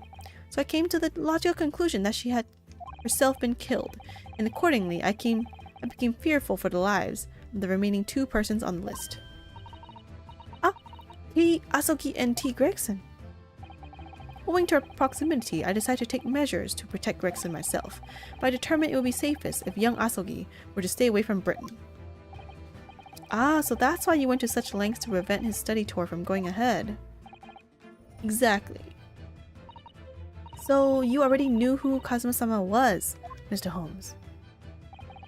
Oh yes, Holmes and I have exchanged correspondence for years. I've recounted many tales about Asogi to him in my letters. Oh, and the news of Dr. Wilson's death, of course. Who is or is not her father? I don't know anymore. So, Dr. Wilson is dead then? I didn't know. Oh, Iris, I know he wasn't my daddy, but still, that's very sad. I totally thought it was her father. Who is her father then? I'm so sorry, Iris. We knew the significance of the name, obviously, but we just couldn't bring ourselves to tell you. Are you sure that's not her father? I don't know anymore. No. What you just told us, Mr. Holmes, doesn't completely tie in with the facts. There's one big hole in your hypothesis. A big hole, Mr. Naruhodo? Yes. You mean about Asashin, I presume? Oh, of course! Exactly. She wasn't killed, was she? She was in Japan, posing as a visiting student under the assumed name of Giselle Brett. Yeah, that Swan Lady. I'm glad you're keeping up, my dear fellow. But I only became aware of that fact 2 days ago, in the foyer of the Great Waterloo Hotel. Oh. Okay. Armpit Bell's the next big fashion movement. Only for Sherlock Holmes. Ah. And upon hearing that startling revelation, the hypothesis that I'd formed surrounding those 4 names was completely turned topsy. Oh, you thought they were like good people, and then now it turns out they're all assassins now, and people belonging to the Reaper. What? Topsy? Topsy hypothesis.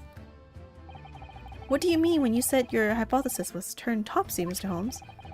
I believed all 4 names on the list to be names of victims. However, I was mistaken. Very much so, Asashin was a killer. So this telegram is a list of both victims and killers, is it? No, I think they're all killers, or at least related to Reaper. What? Indeed, and it would seem that Miss Sheen was dispatched from Britain with the sole intention of dispatching Dr. Wilson. Oh wait, I guess she was the one that killed him, was it? But then that would mean that Kazuma is supposed to kill Gregson, which doesn't make sense because Gregson...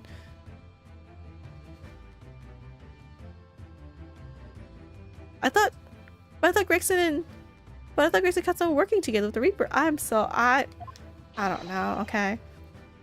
Her visiting student status was being merely a front. Ah. Which would, of course, explain why no motive could be determined for her actions.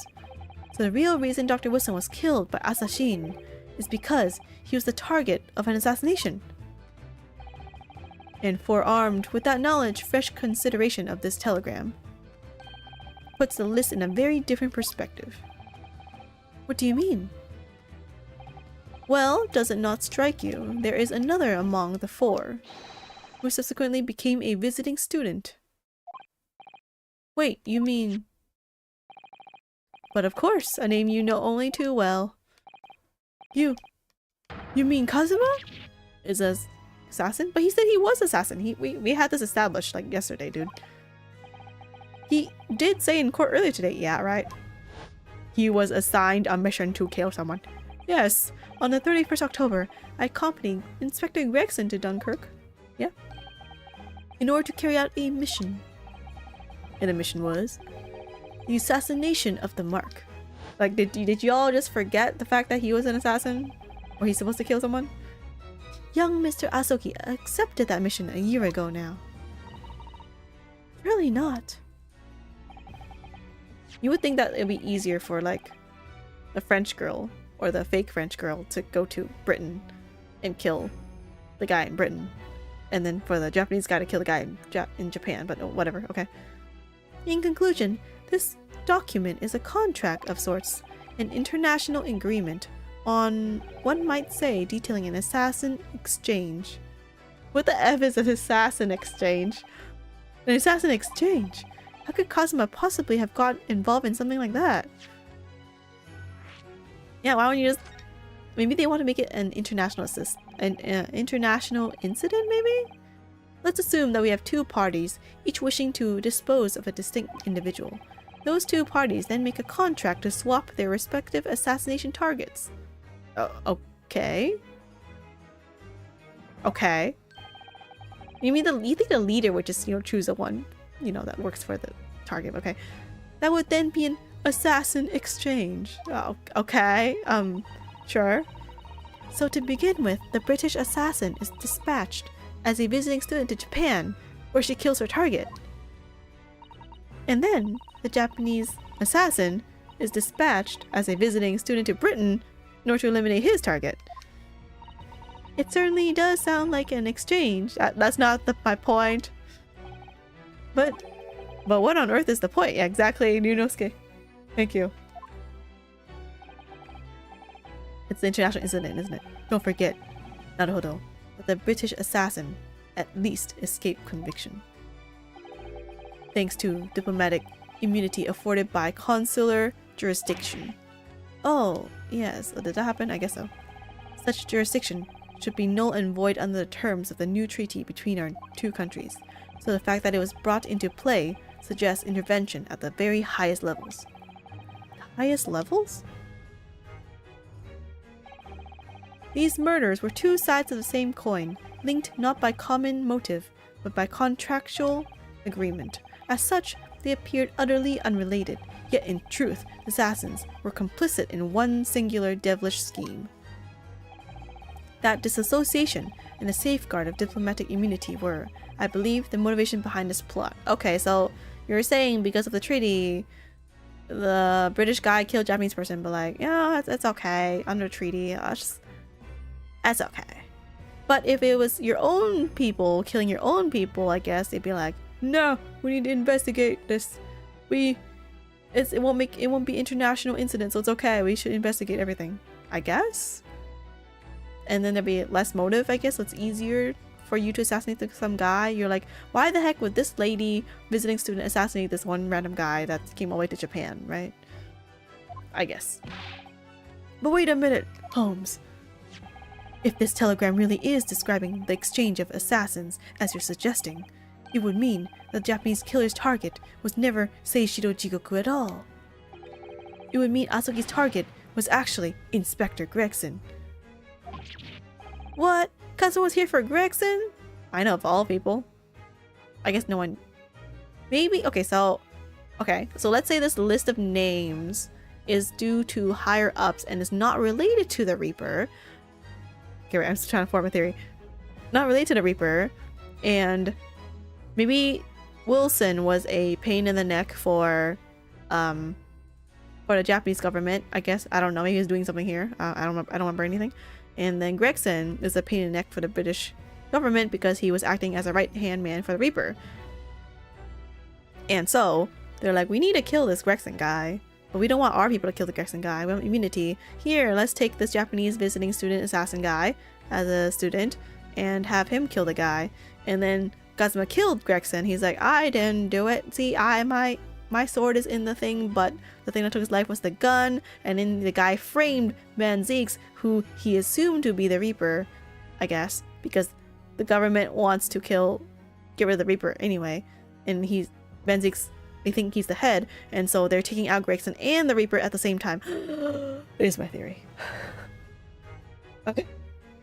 That's what I'm gonna go with. They can do all of this, but not just cover up the assassination. Yeah, I guess. Yeah, that part I'm also kind of iffy on still. Like, how could just because it's an international thing you can just cover it up, I guess? I don't know. Okay. So Judge Jigoku wasn't actually the mark. And wait, then why did Gregson want... Why did Gregson and Kazuma be on the same team? Why did Gregson trust Kazuma? That's the part I don't understand now. Unless the Reaper was like, hey, there's this guy, yeah, he's gonna be the killer, so... I don't know. I don't even know. Yes, that's exactly what it would mean. Wait, so that means the Reaper... Wait, did the Reaper want to kill him? He wasn't actually the mark, but Gregson still wanted to kill Judge Jigoku. That is still true, because the Reaper wanted to kill Judge Jigoku. Yeah, okay. So there was like 2 assassinations that's going on at the same time. Okay. I hold myself personally responsible for failing to keep the inspector safe. I mean, he was also out killing other people, I guess. So, you know, whatever. Mr. Holmes. I told him of my fears and implored him to seek a transfer to an overseas position. Oh, to France. Obviously, with the young pickpocket in tow. Yes, Gina. Come to think of it, Inspector Gregson did mention that to us at the Great Exhibition, and then he died. That he'd be transferring to the Paris police and taking Gina with him. But without informing me, he engaged in one last assignment, it seems, and sadly, turned out to be his very last. This is too much to take in. Who's the good guy? Who's the bad guy now? Alright, everyone. That's quite enough of all that serious talk for one day. Isn't it, Hurley? I mean, look at the time. Ah, quite right, Iris. We must conclude our preparations for tomorrow. What preparations? Well, I think I shall make my way back to my hotel room now. This has certainly been a night to remember. A very terrible night.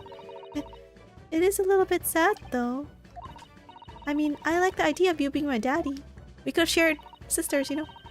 Because then Susie would have been my big sister. I'm sorry, Iris. Who is her dad? I don't know. I know, Iris. I was thinking quite the same thing. Were you? But if somebody like me would be worthy, I would be delighted to become your sister. Regardless. What, really? Oh yes, without question. So, you'll teach me all the ways you know to throw Runo to the floor? Yes, yes, of course. It would be my pleasure. Why me? You didn't have to agree quite so readily. Oh, but wait a minute. If Susie's going to be my big sister, you could be my big brother if you want, Runo. Huh? Well, if I get married to Susato, I will be your brother-in-law. I mean, yes, of course. If you'll have me, I'll gladly be your brother. Well done, Iris. We must always be mindful of feelings. I've raised you so well. Ha ha ha ha. Well, he's playing the father card. Because being sensitive is your strong suit, naturally. Did they finish the pheasant? I wonder. Right, I'm gonna work extra hard for tomorrow now, because it's for my big brother and sister. What is all this talk about preparing for tomorrow? Preparing what? Hehe. You'll have to wait and see. Oh. Good luck in court tomorrow. I'm expecting a sterling performance. I'll do my very best, of course. Wait. Was this the end? So the overnight break in the trial's proceedings became a crucial turning point, exposing new truths whilst posing new conundrums. That list of 4 names on the telegram in Judge Jigoku's office, and the extraordinary assassination plot in which my best friend had somehow become involved and is an assassin. I felt as though I had been plunged into an even greater darkness all of a sudden. But at the same time, I felt sure I would see the light again soon. This is totally like the "do be continued" thing. Because I was lucky enough to have the most wonderful family in the world standing steadfastly behind me. Wait. What family? I don't have family. At most, Iris called me her brother, but like Sherlock Holmes not family. Susato I'm not married to, and Susato's father is not my father-in-law yet, so who? What family? We are good comrades, yeah, comrades. To be continued. Oh, good thing I went for another one. That was only 1 hour. Wait, how many parts are there? I need to know that. What will be the next one? Trial part 2. Okay, wait, how many chapters are this? Wait. A great case attorney resolve of Ryunosuke chapter list. Let's see. Is there a list? Trial day 1 before yada cross-examination investigation yada yada. Okay, trial day 2 is gonna be super long. Okay, and then I think it's the end. Okay. Okay. So this will be hopefully 1 or 2 more, and then it should hopefully be done by then. Phew, okay. He dubbed himself into both of their families. So many families. Oh, good. We can. That means it's a good to end. Good timing to end for today. Let's do the regular one. Okay. Phew, we're done. Saved. Next. Trial day 2. I'll try to do that. Oh yeah, the comment section never works. 3.5 hours. Not too bad. I want to finish it in the next sitting, hopefully. We will see if we do. Tentatively, I'll set that for next. Wait, I have time Saturday next week.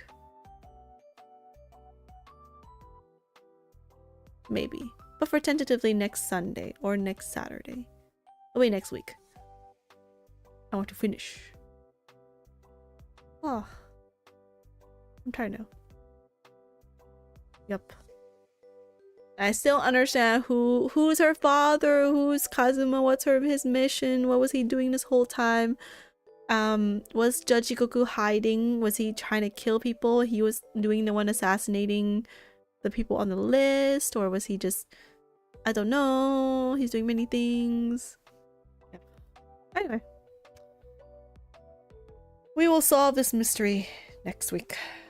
Most likely next week, unless I have sudden plans. Yeah. I love Ace Attorney. And then once I'm done with this, I do potion craft when I'm bored. But the next big game I want to do, I haven't decided yet. I do want to do the Apollo Justice at one point. I did 1, 2, 3 already for the original one, but I did that before off stream at one point in my life, so I still remember it. Yeah, I hope all our questions get answered next time, please. Please, I need those questions answered. And then I have to go through the whole entire list of summary and like conclusions and be like, okay, this happened because of this. I need to like draw a map, a whole diagram of everything that happened. Okay.